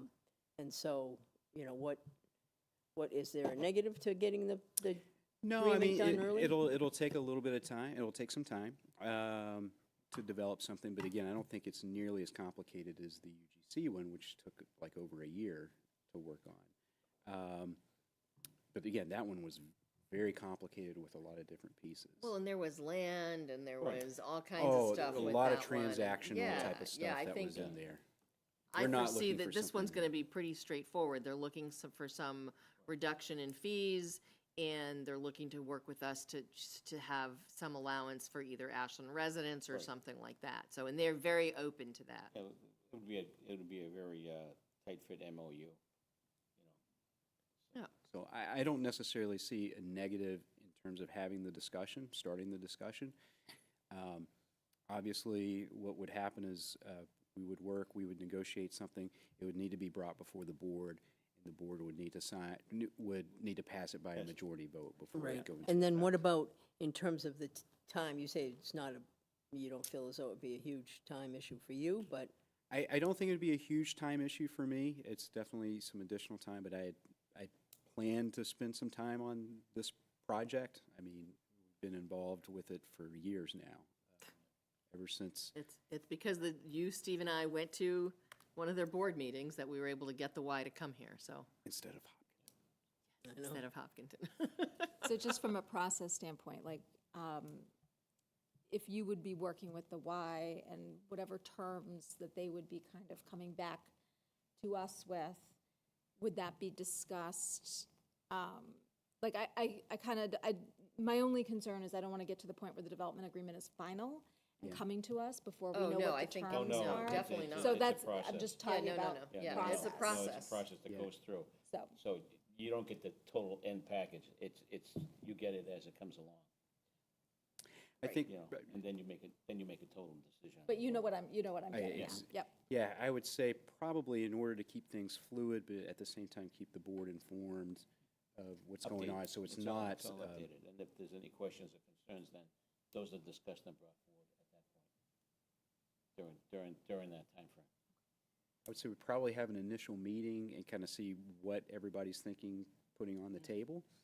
I think at that point, we would come back to the board and say, okay, are any of these non-starters for you? Okay. And anything that What would you would want be, to we see? would take it What would off. you want to see in that development agreement? To help the town out. Got it. Thank you. So if you want to move forward. Do you want to take a vote on that now? We don't have anything on our agenda to No, take a there vote, isn't, so we so can do it at. I don't know if we need to have I it. don't think we need to have a vote, but I think we can we can support Michael in continuing the discussion with the YMCA about a development agreement for the project that's going to be put here in Ashland. That works for me. Okay. And then we'll wait on the additional member from the select board. No, I think Joe, I mean, unless someone else wants to do No, it, but I think you if, want, you that's know. fine. And I didn't mean to overstep. No, I don't think, I mean, was there anyone else who had interest in? I Or- just okay. just asked because I was part of that development agreement with UGC. Yep. I think, Good with Joe, that? if you want to, Yeah, I'd be happy. from my with that. perspective, if you'd like to do it, Okay. I support that. I'll reach out to Rick and Yep. we'll start that. Put my Okay. boxing gloves on. I don't think I you're don't going to think you're need, gonna need 'em. I don't think you're going to need won't boxing need gloves. them. I think it's going to be No, a very I hope so. comfortable, No, I easy know. discussion. I know. And if Or you need just boxing gloves. And if you need boxing then- gloves, then maybe you shouldn't be the person there. We'll go to uppercuts, Joe. We'll go to We'll uppercuts. There you go. Take care We'll of go to uppercuts. All right. Our next, well, thank you for that. Discussion of the timeline, agenda, and meeting materials to be sent out. This is a concern that several members have come to me about, getting information, a day or two, or even a day before the meeting. We don't have time to sit down, digest the information that's being provided us. So the thought, when I sat down with Michael, the thought process was, let's set a time frame as to stop date and the stop time when we get information. So if information is provided to us before the weekend, prior to the next meeting, that should give us enough time, and that should give staff enough time to provide the packets of information that we need to have so we can have time to read it, digest it, formulate questions and their concerns, and be ready for the next meeting. And if anything that comes after the weekend, unless it's a serious emergency or emergency that needs to be, we hold off till the next meeting. I mean, that's been the goal for a while, right? Right. I mean, it hasn't always happened. There's been stuff that's either been added or material gets presented later. But we haven't had a hard and fast rule, but that's been the goal is Right. we have the agenda meeting on Wednesday, and by Friday, the packet is out with with the information. So Right. what I'm hearing from you is that if the backup is not available by Friday, then it gets removed from the agenda on Monday. And it goes to the next meeting. I'm fine with that, as long as it doesn't interfere with trying to get things done, or And, to your well, point, unless- if there's an emergency. Again, it depends upon what the material Okay. and the item is. There's some things that unfortunately happen that we have no control over. And so, granted, that's going to be the exception to the rule. But from what I've heard from other board members is that they would like to have more time to digest the information that's being provided to them, Oh, and I not a think day that's and a fine. day and a half before. If I'm wrong, then please tell me I was wrong, because I thought that's what I had heard. So, No, I think that's true. I think, if we had to add in some flexibility, maybe, and I think this happens sometimes now, is it in the packet or whatever, or in the body of the email that comes with the materials, it says, this piece is gonna be, backup for this will be added Monday, or by Monday. So you at least have So an you idea know of that what's it's, going on. it's It's gonna be- coming. Right. And the other thing that I would like is if we're getting something really last minute, like within the 24 hours prior to, I'd like to get I know I've talked about text messages, but I'd like to get a text message because, To know that it's there. yeah, to know Makes that I should look at it, that's all. I mean, it's not nothing the violation of open meeting law or Right, anything. I just want to know, hey, look at your email. well, this affects everybody. So, Brandy, what do you think? I mean, Yeah, I do think the process has improved a lot in the last, let's call it 2 years. Because before we would be getting a lot of stuff last minute, and I think we've gone We've away from improved that. Yeah. Which is great. I think one of the things that I always appreciate is when everything is final, that we get a quick email just saying everything is final. Because sometimes I'm like hunting in the folder going, did anything change? And most of the time it doesn't, but just to have that, like, that final. The final. Yeah, like this is. I would agree with that. That just, nothing has changed. And not on Wednesday. Right. Not on the day of the meeting. Ideally, it's Tuesday. Right. So that if anything has changed and more information needs to be reviewed, you at least have Tuesday night to And look it's- at and it. it's- And that should be highlighted in the format the- itself. yeah. So that way we're not searching for what the changes were. What was changed or updated, yep. So, but I do like Claudia's, like, if there's something that we need to look at and we have less than 24 hours to look at it, then just, a Or quick. to Joe's point, instead of, if we know we're not gonna get it until 24 hours before, unless it's time sensitive, we push it to the next agenda. meeting. Yeah. I think, I think it's perfectly reasonable to expect it on Friday. Sometimes what happens is, especially if we're waiting for like a board or a committee to send a presentation sometimes. Right. Like some of those things we That's a don't little different. necessarily. That's have fine. control Yeah. over. That's fine, we get that. I But think where why we don't get try into, it? I think where we get into issues is when we have like budget season and we're reviewing like budgets and it shows up in our Or packet the day detailed before. documents that Yeah. that's gonna take a little while to read and comprehend and And- make sure we understand it sitting here. And I get that, like, there's multiple people involved in putting a lot of this stuff together and timelines and all that stuff. But it is really difficult, like, I'm thinking budgets, because it's like we're trying to make sense of all the stuff, and it can be a lot. In a short period of time. Yeah, and that's where it can get really tricky because, you have a deadline on the back end that you have to get like a vote done by or something like that. And then you're like, rushing, you got all these other things that are kind of coming on. It's like, oh, I got to get the budget done too. So it's certainly not ideal for anyone, I would agree, 100%. Yeah. And the agenda-setting meeting takes place on Wednesday at what time? Various times, it's usually in the afternoon. Yeah. Yeah. Yeah. 3 So to that 3:30, ideally, roughly. you would like anything that we want to Right. be placed on the agenda, you'd like it before 3 So o'clock. I send the last couple of times, I've sent emails out on Monday to get that information for me for Wednesday, so that way I'll have it. Yeah. But it's always on the Wednesday or off Correct. Wednesday.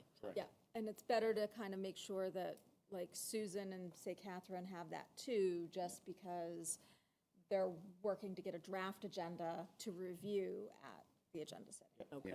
So, It might mean we have to be a little bit more discretionary in terms of what goes on the agenda. So like when we get on Wednesday and like there's a number of items, like we might not be able to put all of those on Right. and be able Right. to, meet those backup requirements. We might have to push some of those things off, but that's something I think We can work on it. reasonable people Yeah. could figure out. Yeah, absolutely. So we good with that, and we'll start working with that with the office staff, so that way, if there's any issues. Makita, how about your thoughts? I mean, this sounds fine. I can't speak to what happened the year before, but as long as there's a process that we follow and that everybody understands what that process is and everyone understands that expectation, I'll be happy. And, we're trying to put something together to address last-minute notification of vital information. I think we put something together. I think we run the process for a little while. We come back, we talk and figure out if it's working out, and we just make tweaks. But let's get a process in place as quickly as possible. Make sure everybody understands it and run it for a little while. That's and why then there's try a it. disclaimer at the end of the agenda, because there are emergencies that come up that, Of course, we're not expecting, but we have to deal with it and act on it. of course, So, and that disclaimer covers that, so. right. But I mean, I think it's reasonable to say, like, for any kind of regular business, like, if we don't get it by X, then it's going to be in the next one. meeting. And I think also, I think it would be helpful if we let our boards and committees know what that process is and when we expected their materials, so that they can plan accordingly. And if it's not like a critical function, then they need to understand that if they don't get their backing materials in by a certain time, then they're gonna get bumped to the next meeting. Correct. That, good idea. Great idea. All right. Thank you. Let's move on. Okay. Office hours at the farmer's market. July 26th, which is this coming Saturday? No, next a week Saturday. from Saturday. A week from Saturday. Week from Saturday. And September 6th and October 4th. So I'm available all those dates. I know you're not available for one of, The September 6th, I'm not sure yet. okay. So I have to, it depends, I might have some family in from out of town, so I could Okay. maybe do an, I don't know yet, so. Okay. But I'm available on the 26th, I'm actually willing to set it up and be there for the I'll first be couple there of early to hours. help you out, so. And then people can take If you over. get there, what, you want to get there at 8:30? 8:30. Okay. All 30 right, quarter I'll of be is there. Yeah. plenty of time. Yep, okay. Sounds good. So Yolanda, Joe, Yep. I think Makita said, didn't you say you might make it on the 26th to do? Yeah, too? I'll be able Okay. to make it. Okay. I'm actually going to be down the Cape, so I won't be. part of Right. part of the day at Between least. the three of us, we can. Yeah, we poor folks, we have to stay around. Could we tap Jordan to do kind of a, to include it in the newsletter? And Good idea. do like a flyer? Yep. That we're going to be at the farmer's market? Do we want to include people from the comprehensive plan when we're there as select board members? Because we're going to Well- want to do some public outreach regarding the comp plan, and we're having a meeting tomorrow night. And I'm sure no one on the comp plan has thought to reach out to the farmer's market to try and have a tent. You're welcome to bring that up. I'm not going to be able to make it. I to know you're not comp going to be plan at the tomorrow meeting night, tomorrow. but I just yeah. wanted to, and not just for this time we're at the farmer's market, but in September as well, because then we're getting ready to present it to the select board and planning board. So I think it might be good to, again, be getting more input, possibly, unless that's too late. So we'll have to see. Yeah, I don't know what the timeline, if it'll line up with, Okay. with what we've got going on. But that's a question for maybe Goldson, Yeah. like what the, Right, but I also think it's, something we can talk about is the comp plan process and. Yep. oh, absolutely. Yeah. Absolutely, yeah. Well, one of you two will need to be there. Yeah, because- that's fine. So, Okay. but, yeah, Yeah, I'll bring it up tomorrow night. okay. Okay. Thank you. Appreciate that. Yep. Next on the agenda is the update on the 40B projects, and I will turn that over to Michael. Sure. Thank Maybe you, so Mr. kind. Chair. Yeah. So I'll run through some of these quickly. So 10 to 60 Main Street, the next ZBA meeting scheduled for next Tuesday, I believe, the 22nd. I believe that's next Tuesday.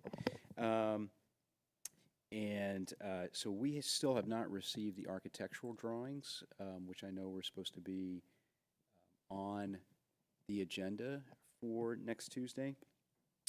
That does not mean that Jeff will not, who is the developer, will not submit them before the meeting, but I anticipate, given this late date, it's going to certainly be up to the chair, but John Trefethan, the chair, he might, proceed with kind of, showing what those architectural drawings are, or he might say that you got it in too late and we'll have to move it off to the next meeting. So that would definitely be up to him.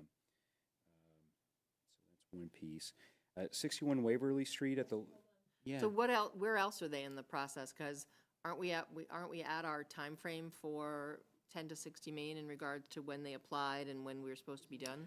Remember they gave us an extension? Yeah. And I heard rumors of that. I think- didn't hear the detail. Okay. Yeah, I think, I want to say September, Okay, so we have an extension to be able to finish that. we do. So We do. what is that going to look like when we hit that deadline? And how long does the ZBA have to put together Render their, a decision. yeah? I want to say 45 days, but let me check for sure, Claudia. Okay. And the other thing I just want to say is, I know that this was brought up to me by a couple of people. At one of the meetings, John does a great job. But at one of the meetings, his response to a public member with comments was,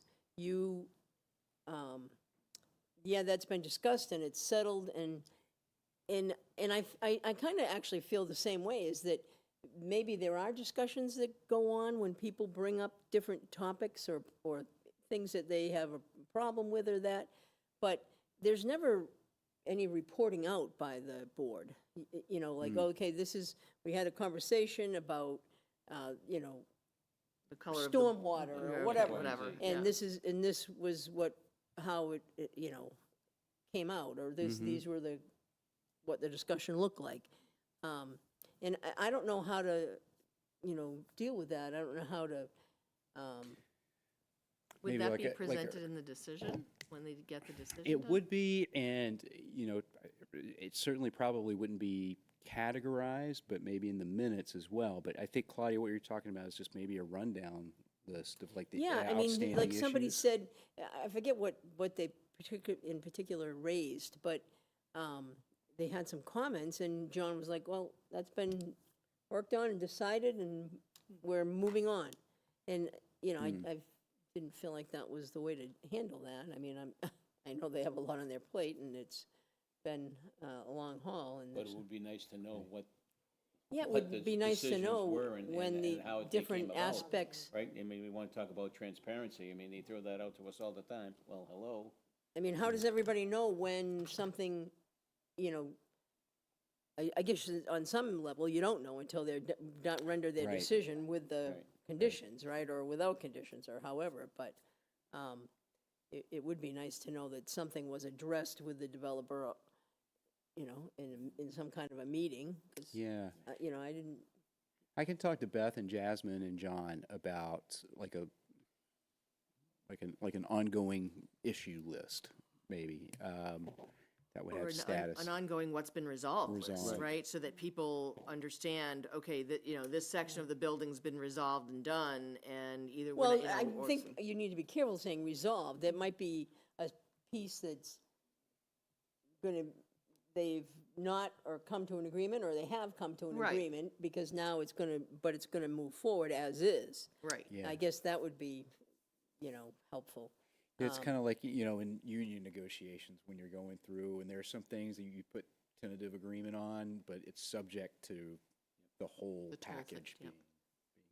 You know, and I know that there's been a lot of conversation too about just even the flood zone, right? And I mean, I can't imagine that everybody didn't think about 10 to 60 Main this week with Oh, yeah. what happened in Texas, and is continuing to happen, you know, Across the around the country. And that, to me, it's just irresponsible to just kind of ignore that, or some of Say the, it's going to go away. It's or, not or, going or away. some of the plans even that have been proposed for how to deal with it, you know, so.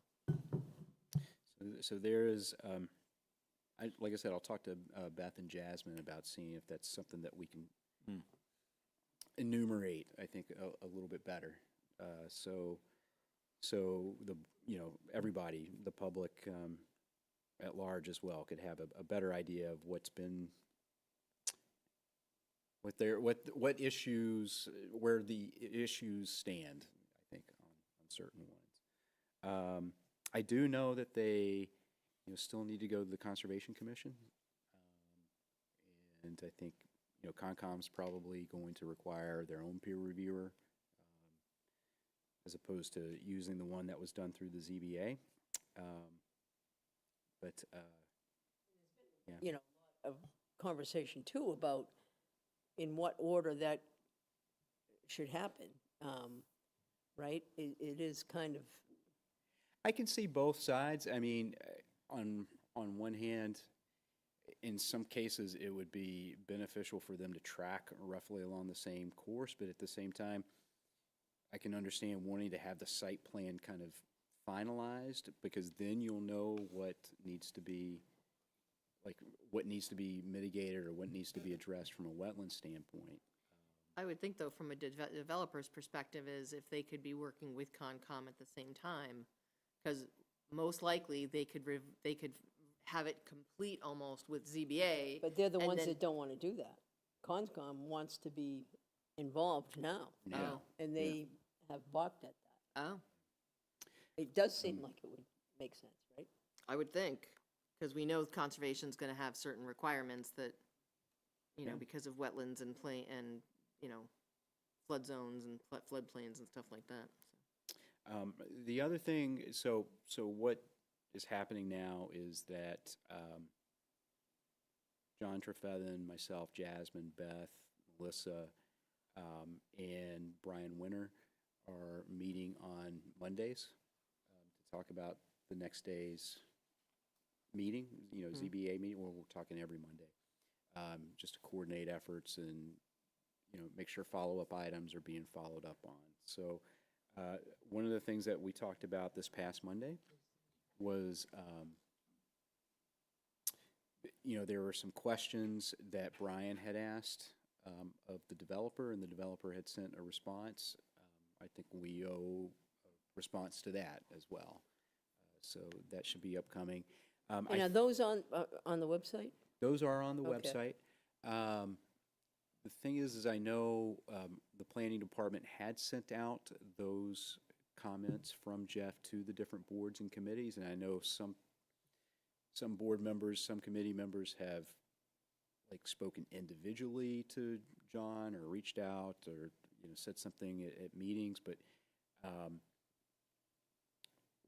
probably the best way would be through if you want it to be from that particular board or commission, best thing to do would be bring it up through the board and then have the board send correspondence as well, or correspondence on that issue. Which is similar to what we've done before, right? We've asked boards and commissions to give their input on the different projects. So we should do the same. Okay. So that has been communicated. Okay, does that mean we as a board should discuss 55 West Union? I think give our we feedback? definitely, I think, you want to talk about when I get there? Sure. Okay. Just one more thing, you said, so John sometimes sends out, you were saying he sends out responses? No, the planning department. Sends out responses? So like when we got Jeff's responses to our questions. Well, like if it you're was sent sending out it to to some the people, departments. should they maybe just copy the select board? No? It should be copied to the select board, yes. We haven't I haven't seen anything. No, seriously, I haven't seen anything. Nothing. Okay. All right. if they So you could add haven't that- seen the if they could questions? add that to Okay. us, that would be great.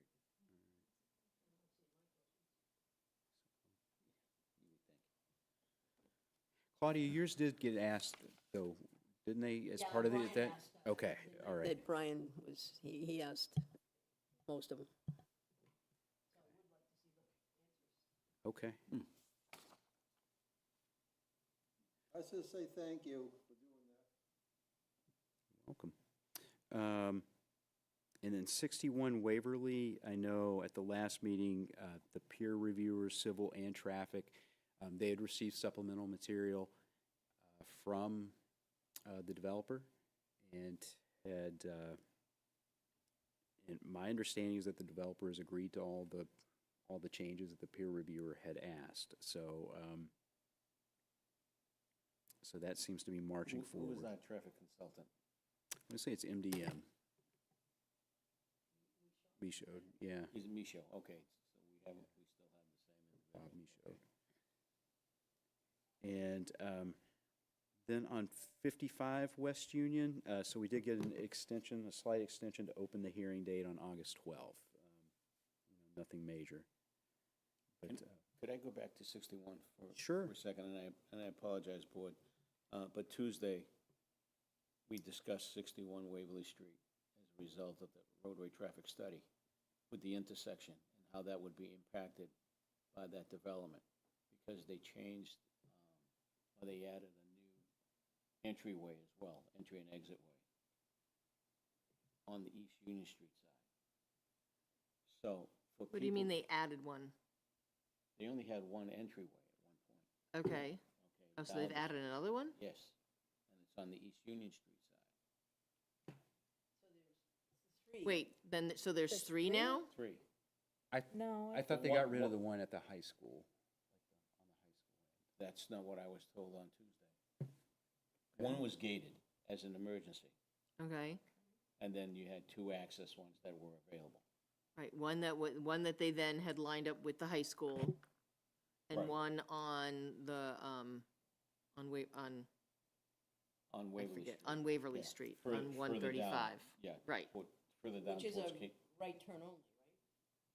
I missed that meeting, and That- when and I I didn't- logged in, it was already over at 8 o'clock. It was over, and I Yeah. missed it as well. Well, I had a family thing that, we all had things that were going on that night. But anyway, the problem was, when we saw or heard what was going on, the concern was when you get down to the intersection by the public safety building, if you folks ever tried to turn right at that intersection, you can't unless you make a wide turn and you're out on the opposite lane, on the other side of the street to turn.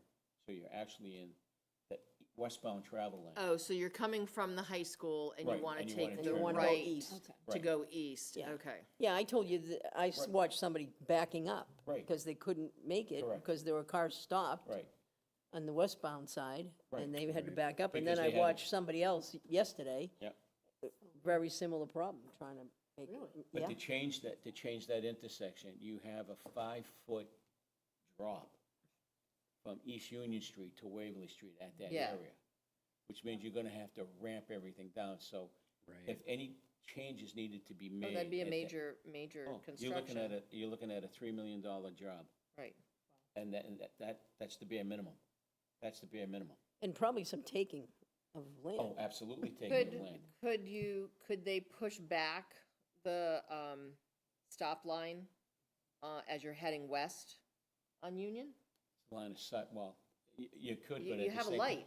But you're still dealing with that 5-foot differential. I'm not saying change the intersection in any way. Yep. What I'm saying is, if they're coming from Oh, you're talking- Framingham. you're talking on- That, yeah, that, right? So Okay, on Claudia Waverly was Street, saying people yep. were stopped at the light. Yep. And cars couldn't take the turn. Well, if they're back a car or two, then people could turn, and if they have to go into the So other move the lane, they stop could. line. Move the stop line. Yeah, that's That's- doable. that's- Yeah. I mean, it's fine if traffic isn't moving, right? If they are indeed stopped, but when they're moving. Right. Somebody trying to take a right can't take a right. Well, we put a no right on red. Right?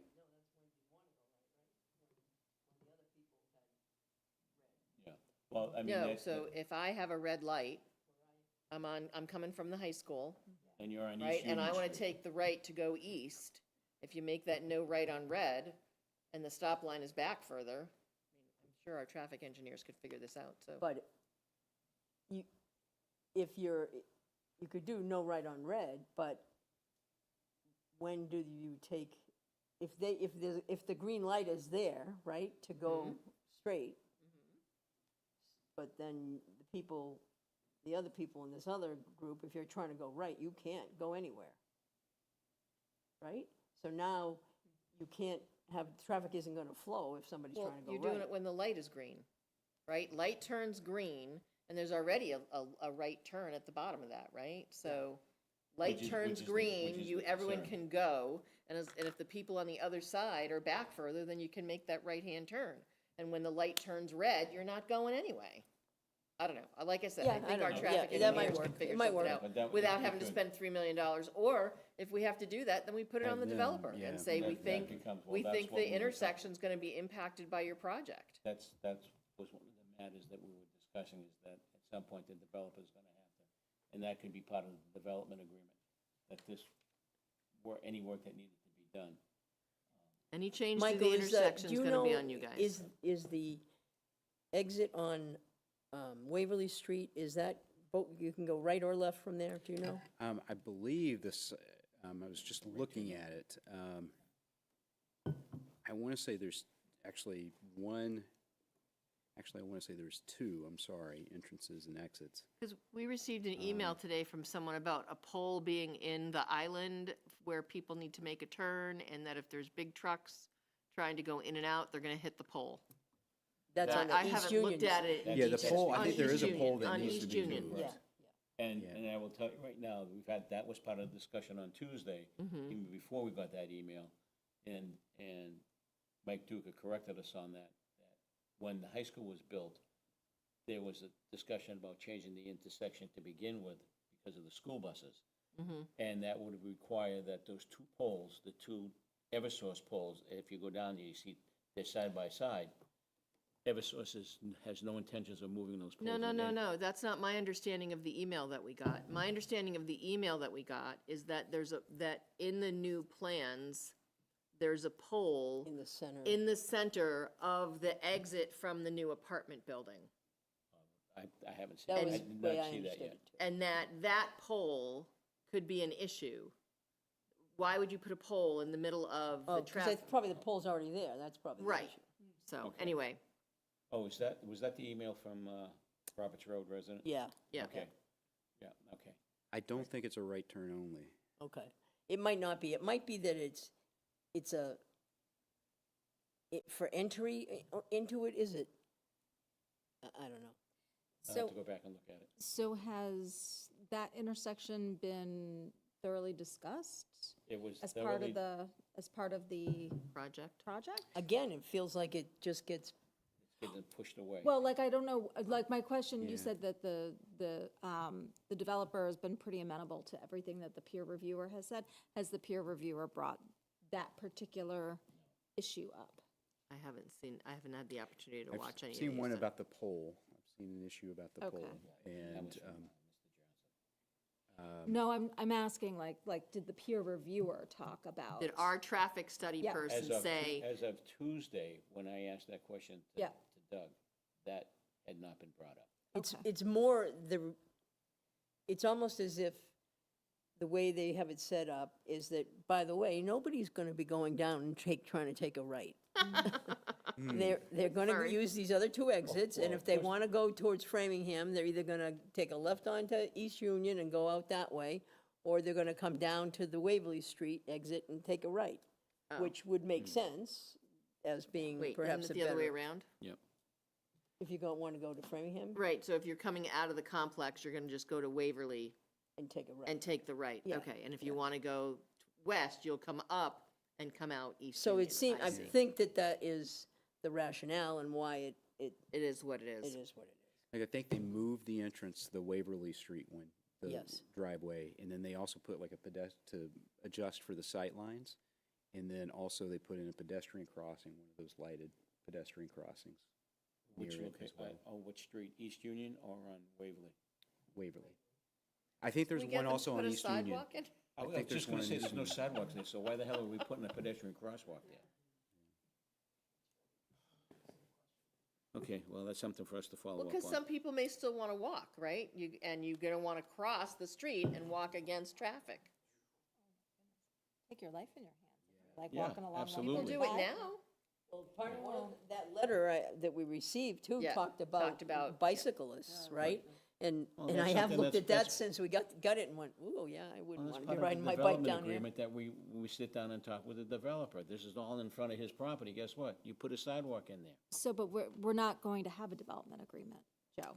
Like, No, this there's no is a development 40B. agreement with the 40B. Yeah, No, so But, that's. but it could be something that says, if you're putting this in, you need to put a sidewalk in Right. in front of your property. So that becomes part of one of the ZBA requirements. So that should have been brought up by the peer reviewer. And it wasn't. and So Bill. this is the So- point. so- That's,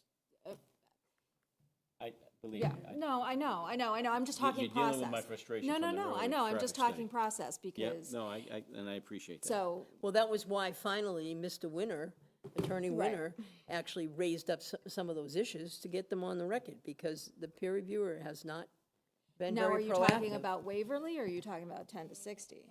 In terms of Attorney Winter? Yeah. 10 to 60. Yeah, because I know that, like, Yes, he's no, been- but he's- now the same yeah. thing maybe needs to happen to for. happen for Yeah, Wa- on the, for on the, Waverly with the other Street. project, Yeah. right. Yeah.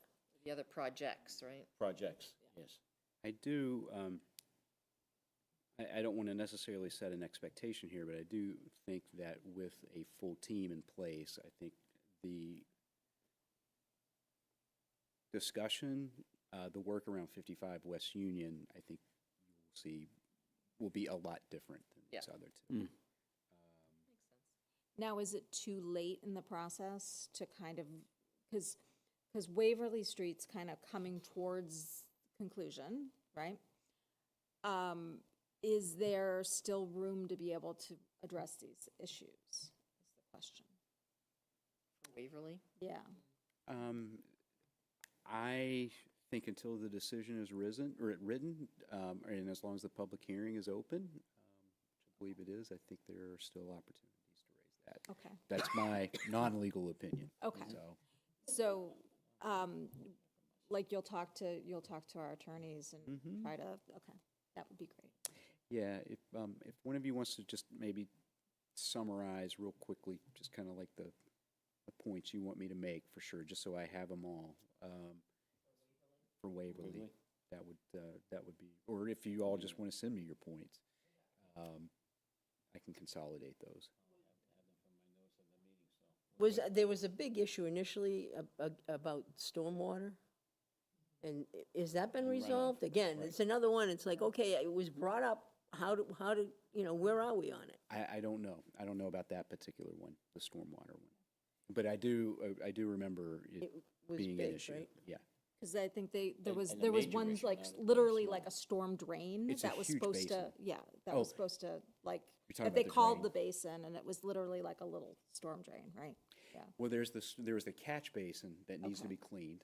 Okay. Yeah, because then they did come up with that they didn't know about, I think. I would expect at Waverly, they're gonna have to do something similar to Cirrus, right? Because of the rake of the angle and this. Runoff. The pitch of Yeah. the pitch of the land itself. The degree change between Waverly and East Union is pretty high. Yeah, I believe on one of the sides there's a pretty large basin. Okay, okay. That's good.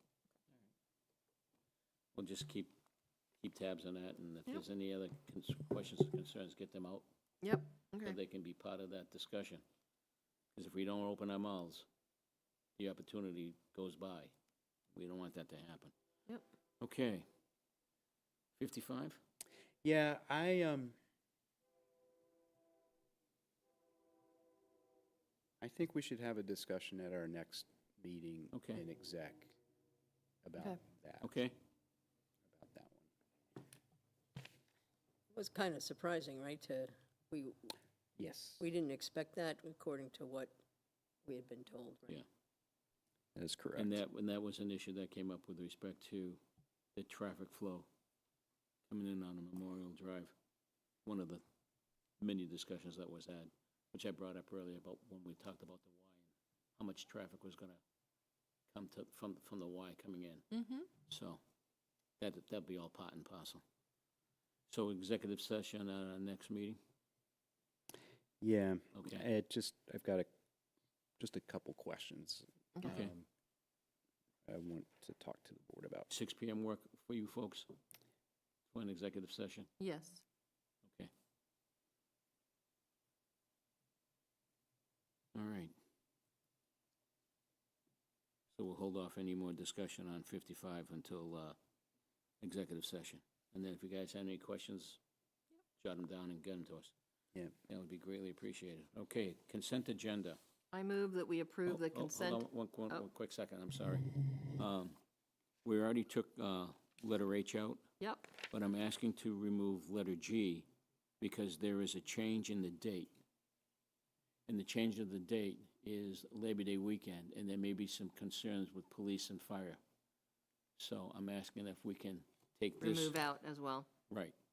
Okay. Okay. I Okay. move that we approve the consent agenda minus items G and H. Is there a second? Second. All those in favor? Aye. That goes 5-0. Thank you very much. So Tell you're me- gonna have them double check with, because I thought the new date was not Labor Day. No, I just got printed it out. Hold on a sec. Right, they went from August 30th, which is Labor Day weekend, to September 6th. And Labor Day is September 1st this year. Okay. So I think they were moving it from Labor Day week. Yes, they were I'm moving sorry, it that's what from it was. Labor Day I'm sorry, my weekend on bad. Saturday, Yeah. August 30th, But it is to September 6th. Saturday, September 6th. So Yeah. do they still need to talk to fire, police, Yes. DPW to make sure that date works? Yes, Okay, that's correct. okay.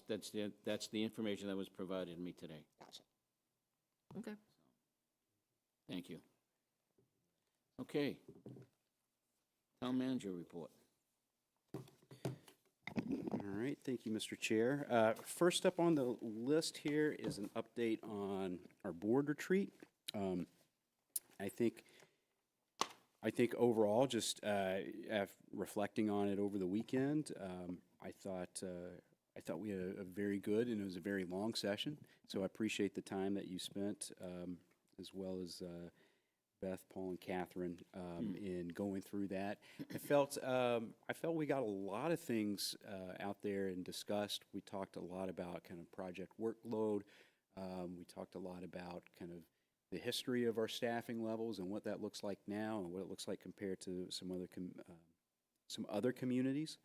We also took the time to talk about things like communication and things that the board feels like it needs and what it can do to help make these projects, turn us around from just being a community that does a bunch of projects kind of well to projects really, really well.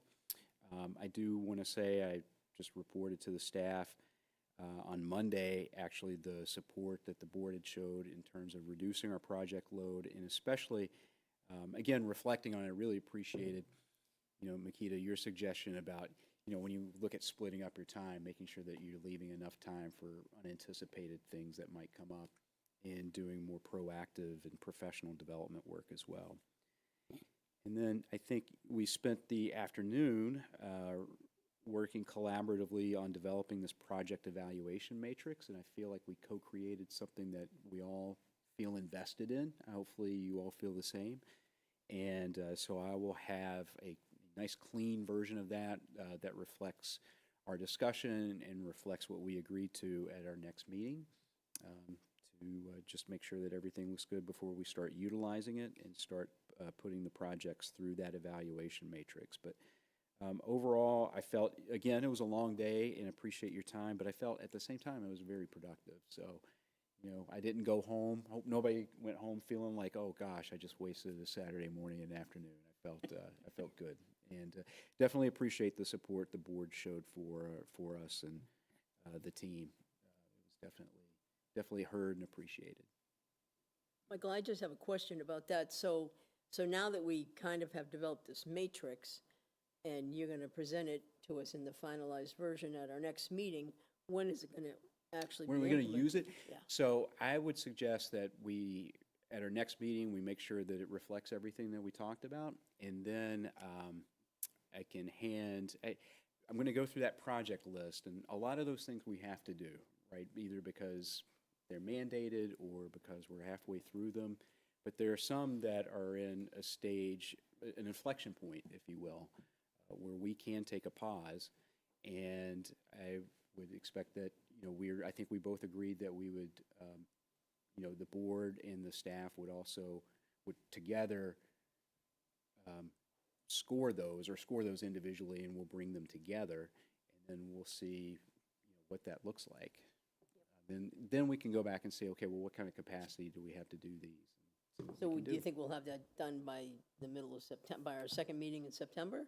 I think we should have that done by the first meeting in September. Great. September 6th, I believe that is. 6? Yes.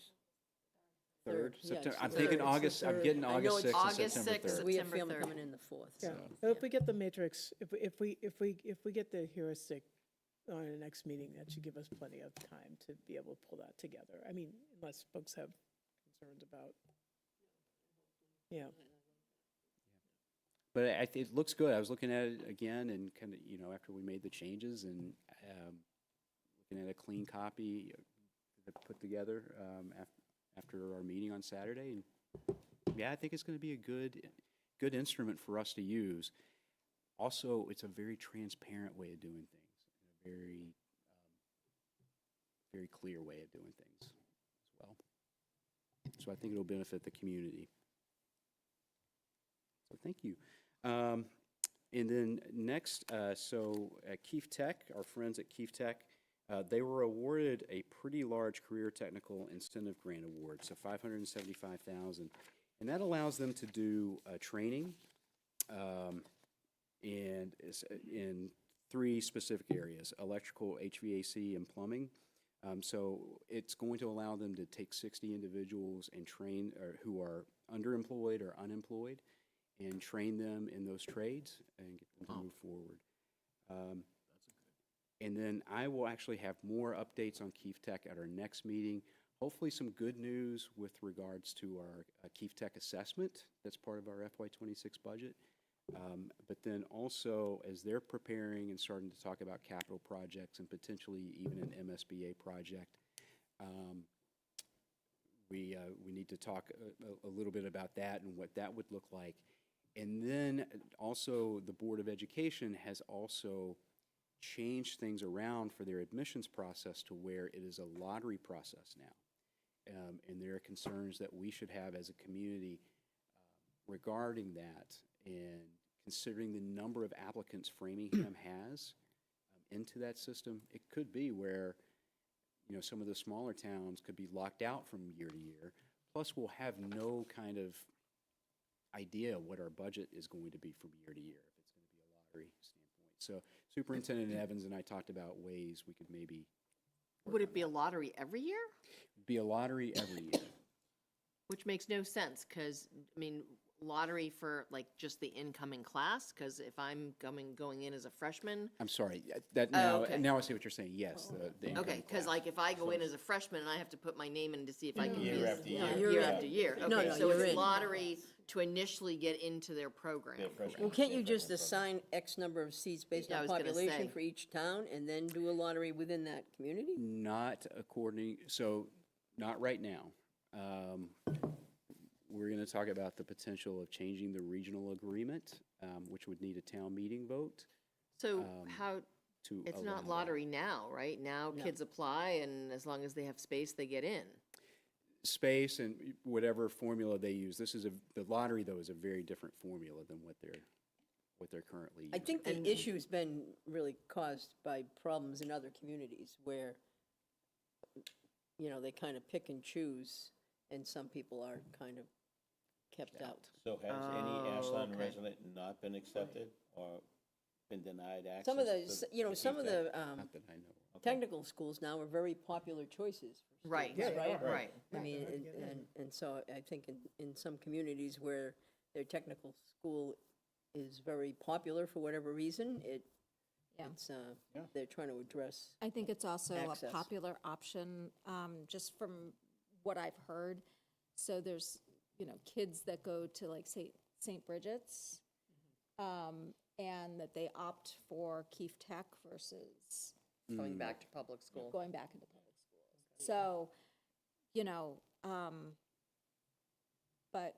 but I would hope that there would be some sort of, like, it wouldn't be just a complete random lottery. Well, There that's would the be way the some- Board of Education decision is right now, but there's a potential to change that. That seems Modify it in ridiculous, some way. but It is. Superintendent Evans would agree, Oh. Wow. does agree. That's So it would crazy. take a town meeting vote to change Ev- our, Everybody, all towns would need to have a town meeting vote, and the city council, okay. Framingham. So would need that to would, have a that regional would, agreement. that would The affect our only- assessment yearly. the only number that would impact is the first, like, the incoming freshman class, right? Because For once each they're year. there, They're there. right, once Right. they're there, we can say, okay, we currently have 65 kids, 10 of them are seniors, so that's gonna bring us down to 55, and then what we wouldn't know is the other piece. But, like, what's the timing of when they expect to know that, or, because even now, sometimes we don't know until September. Let what me our get a little bit final- more information Okay, from that'd be good. Superintendent Evans. Okay. Or if there's some place we can go read it, Yeah. shoot it to us in I an wonder, email so we I can. wonder if it'd be on their website. Yeah. Yeah, it's not right now, and then, I'm just curious. yeah, and that's all I have. Well, thank you, sir. Appreciate that. Well, we're down to board reports. Yolanda, go from Okay. left to right. So, we had a Mindess school building meeting last night, and we don't have to discuss this now, but I just have, I just want to make sure. So we're getting close to do our last borrowing. The full project was 84 million. Our MSBA refund or rebate was 31.9, so we have to borrow about 52 million. And my question is, I want to make sure that when we go to do the last borrowing, we are subtracting out what we have to borrow from the money that we received for the additional thermal engine, the thermal. Yeah.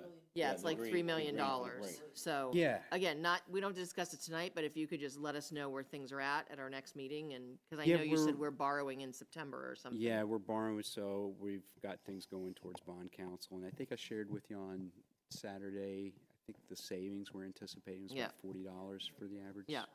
Okay. And let's see, a couple other things. So when I got back from vacation, we had a MetroWest Regional Collaborative meeting on June 26th. I was part of a Mass Select Board meeting on July 11th. We had another comp plan, we're having another comp plan meeting tomorrow night that Brandy won't be coming to because it's her birthday. The Garden Club is going to be at the Farmers Market this Saturday, and I'll be there for a little bit. And then coming up next week, Girls Inc. is coming here to Ashland. I don't know what the final count is. Is there still spots, or is it full? I don't know. Okay. Don't know. So I'm going to be coming in on Monday. I think Brandy is as. Oh, okay. I can't, my schedule's, I have to Okay. go into Boston that day. Okay. So I Well, you're going cannot on make- vacation afterwards, so. And then next Friday, the 25th, is YMCA Advocacy Day. And I believe everyone should have received an invitation. And they're doing a new thing, something with bananas, Banana Olympics. I have no idea what, but I've seen some stuff, so. That yes. wasn't part of the invite. So something about that. And then. Use your imagination, kid. And then the last thing is, the YMCA is creating what they're calling a vision room, and it's at their offices on Waverly. The idea is that it's going to have furniture and colors and some plans to sort of show what the feel of the new YMCA is going to be. I don't know when it's going to be open to the public, but if any of you are interested and want to go, let me know, and I'd love to take you over and let you see it. Yeah. Okay. That'd be cool. Great. I'll start seeing what I can do and fit Yeah. into our calendar. And Thank you. yeah, you're welcome. That's cool. And that's all I got. Thank you. Akita. Thank you, Mr. Chair. Couple things. I attended the Historical Commission meeting earlier this month, pursuant to the Historical Commission. Just a reminder, if you haven't heard this earlier in the meeting, the Ashland Village Historic Cemetery. There are two working day events. One is on July 23rd. The other one is on August 11th. They're both from 6 to 8 p.m. I had a chance to volunteer to do some work there last year, and it was great. And so if anyone's thinking about getting involved, now is the time. So please reach out to them for further details. But I guarantee you it will be educational, and it's a great way to learn about our incredible town's history. I also, a little while back, attended the Pond Street Promenade. It was an informal event put on by Kate Jerzik and other volunteers. Thank you so much for an incredible community event. It was really nice. I couldn't stay too long, but got a chance to hang out with a nice group of people. And, you know, it's what community is all about. So that was great. And just a big thank you to the Ashland Farmers Market and area. I was tremendously honored to be able to speak at the Juneteenth celebration a little while back in June. Just a beautiful event. It was great to see so many folks in the community there, and it was really lovely. So that's all I have. Thank you very much. Yep. Claudia. Well, I'll be quick because I don't have anything different. I also attended the Mindess School Building Committee meeting last night and had the opportunity to speak at Area's event on Juneteenth or the day after, I guess it was. And it was a very, you know, first of all, Makita did a wonderful job. As did Claudia, I may add. You already spoke, you can't say anything. And so, wow. It was, you know, it was a great feel-good thing for our community to see our community standing out there and, you know, coming together and really celebrating who we are as a community and what this country is as a country. So that was pretty special. I would just have to say that thank you all for representing. I had a wonderful vacation, but of course, when you go on vacation, you miss certain things. So Yep. thank you for representing. You're up next there, young lady. So I'm going to be really brief too, because I don't have a lot either, but I have been at the farmer's market pretty much every week, except for this past Saturday when we were all in retreat together. I just wanted to give a shout out to the Ashland Farmers Market this season because they have really knocked it out of the park. They have a ton more vendors this year. It just seems like it is a bigger market. Even on days where the weather hasn't been quite so cooperative, we've still seen a lot of people come on out. And so I know we were talking about office hours before, but I just wanted to give another plug, the fact that we're going to be at the farmers market wanting to talk to people. Bring your questions, bring your comments and your feedback, because that's a really great opportunity for us to hear from all of you. And that is going to be on Saturday, July 26th from 9 to 1 at the farmers market across from the library. And just a super quick update on comp plan. I know tomorrow is going to be a big meeting that I'm going to miss. But we are like in the draft phase of our comprehensive plan, and That's good. and so that is that's a huge thing. We've sifted through a lot of strategies and data, and it's starting to it's really kind of cool to see it start to come together because it actually now looks like a plan. And then the timeline is going to be. You're going to miss some good discussion, though. I was surprised at how many of those strategies people wanted to discuss. I'm like, oh, this is going to be an interesting meeting tomorrow night. It will be. So I'll be thinking of you guys. I'm sure you will. No, Yeah, I think I've only missed in like the 2+ years. I think I've only missed one meeting. So this is my second meeting. So Yeah. and You're it's consistent. and it's a big birthday. So I'm not gonna. Sorry. Unless you guys bring beverages, I'm not. That's not gonna happen tomorrow night. And that is really all for me. And yeah. Dates. You'll You can swap have my, dates? you can have my birthday number, and I'll take yours. I don't think that'll work. No, probably not, but that's Probably okay. not. But thank you for offering. Yeah, thank you. All righty. A few things.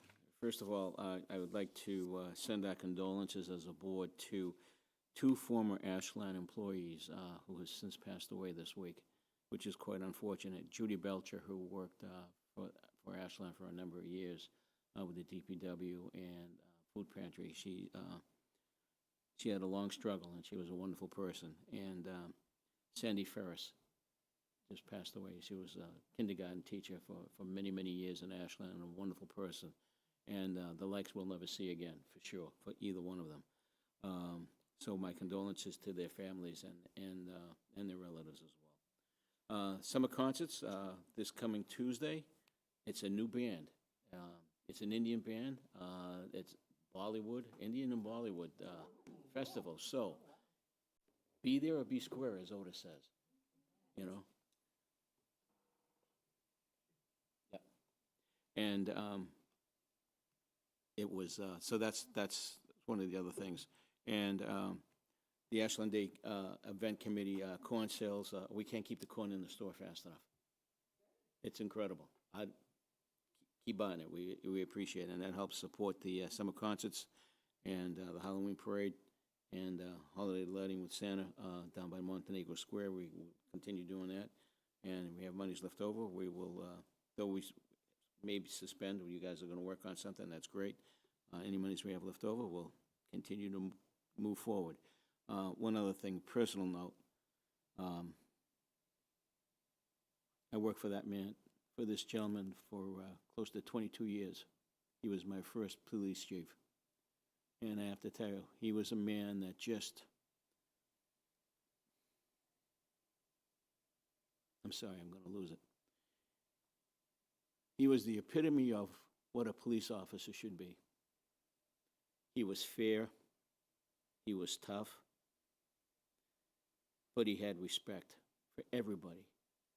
Even, no matter who you were, what your economic situation was, he was just a wonderful individual. And for him to carry the badge and the uniform and wore it with pride and dignity, that's where every officer should carry and use that, wear that uniform. I learned that from him. I tried to keep my career just like him. And I kiddingly used to call him, you know, the Andy Griffith of Ashland, because he never wore his gun. Never wore his gun. Here's a man that was shot, and he never wore his gun. I would have to remind him, "You going out, Chief?" "Yeah." "Where you going?" "Where's your sidearm?" "Oh, I left it in my drawer." "Well, that's a great place for it. Go back and get, here's a patrolman telling the chief what to do." Can you remind everyone who that was, Joe? I'm sorry? Who was that? Bob Gonfrati. And he was a great person. And my condolences to Joni and his family. He was a great guy. He was a hell of a third baseman when we had a softball team. And he would play softball with a cigar hanging out of the side of his mouth. And that's one of the things I always remembered about him. But he could play third base just as good as Bregman could play. And going to miss him dearly. He was a great friend, and I owe him my wife, because he introduced us. Him and his girlfriend at the time introduced my wife and I. And so every time I look at my wife, I'll never forget that night. So thank you, Bob. And with that, I will ask for a motion to adjourn. He was a good man. He was a good man. I'll ask for a motion to adjourn. And our next meeting is August 6th, and we have decided that we're having an executive session at 6 o'clock. That works for everybody. So there's a motion. I need a second. All those in favor? Aye. Thank you, good night. And don't forget Tuesday night, great Bollywood music, so be there.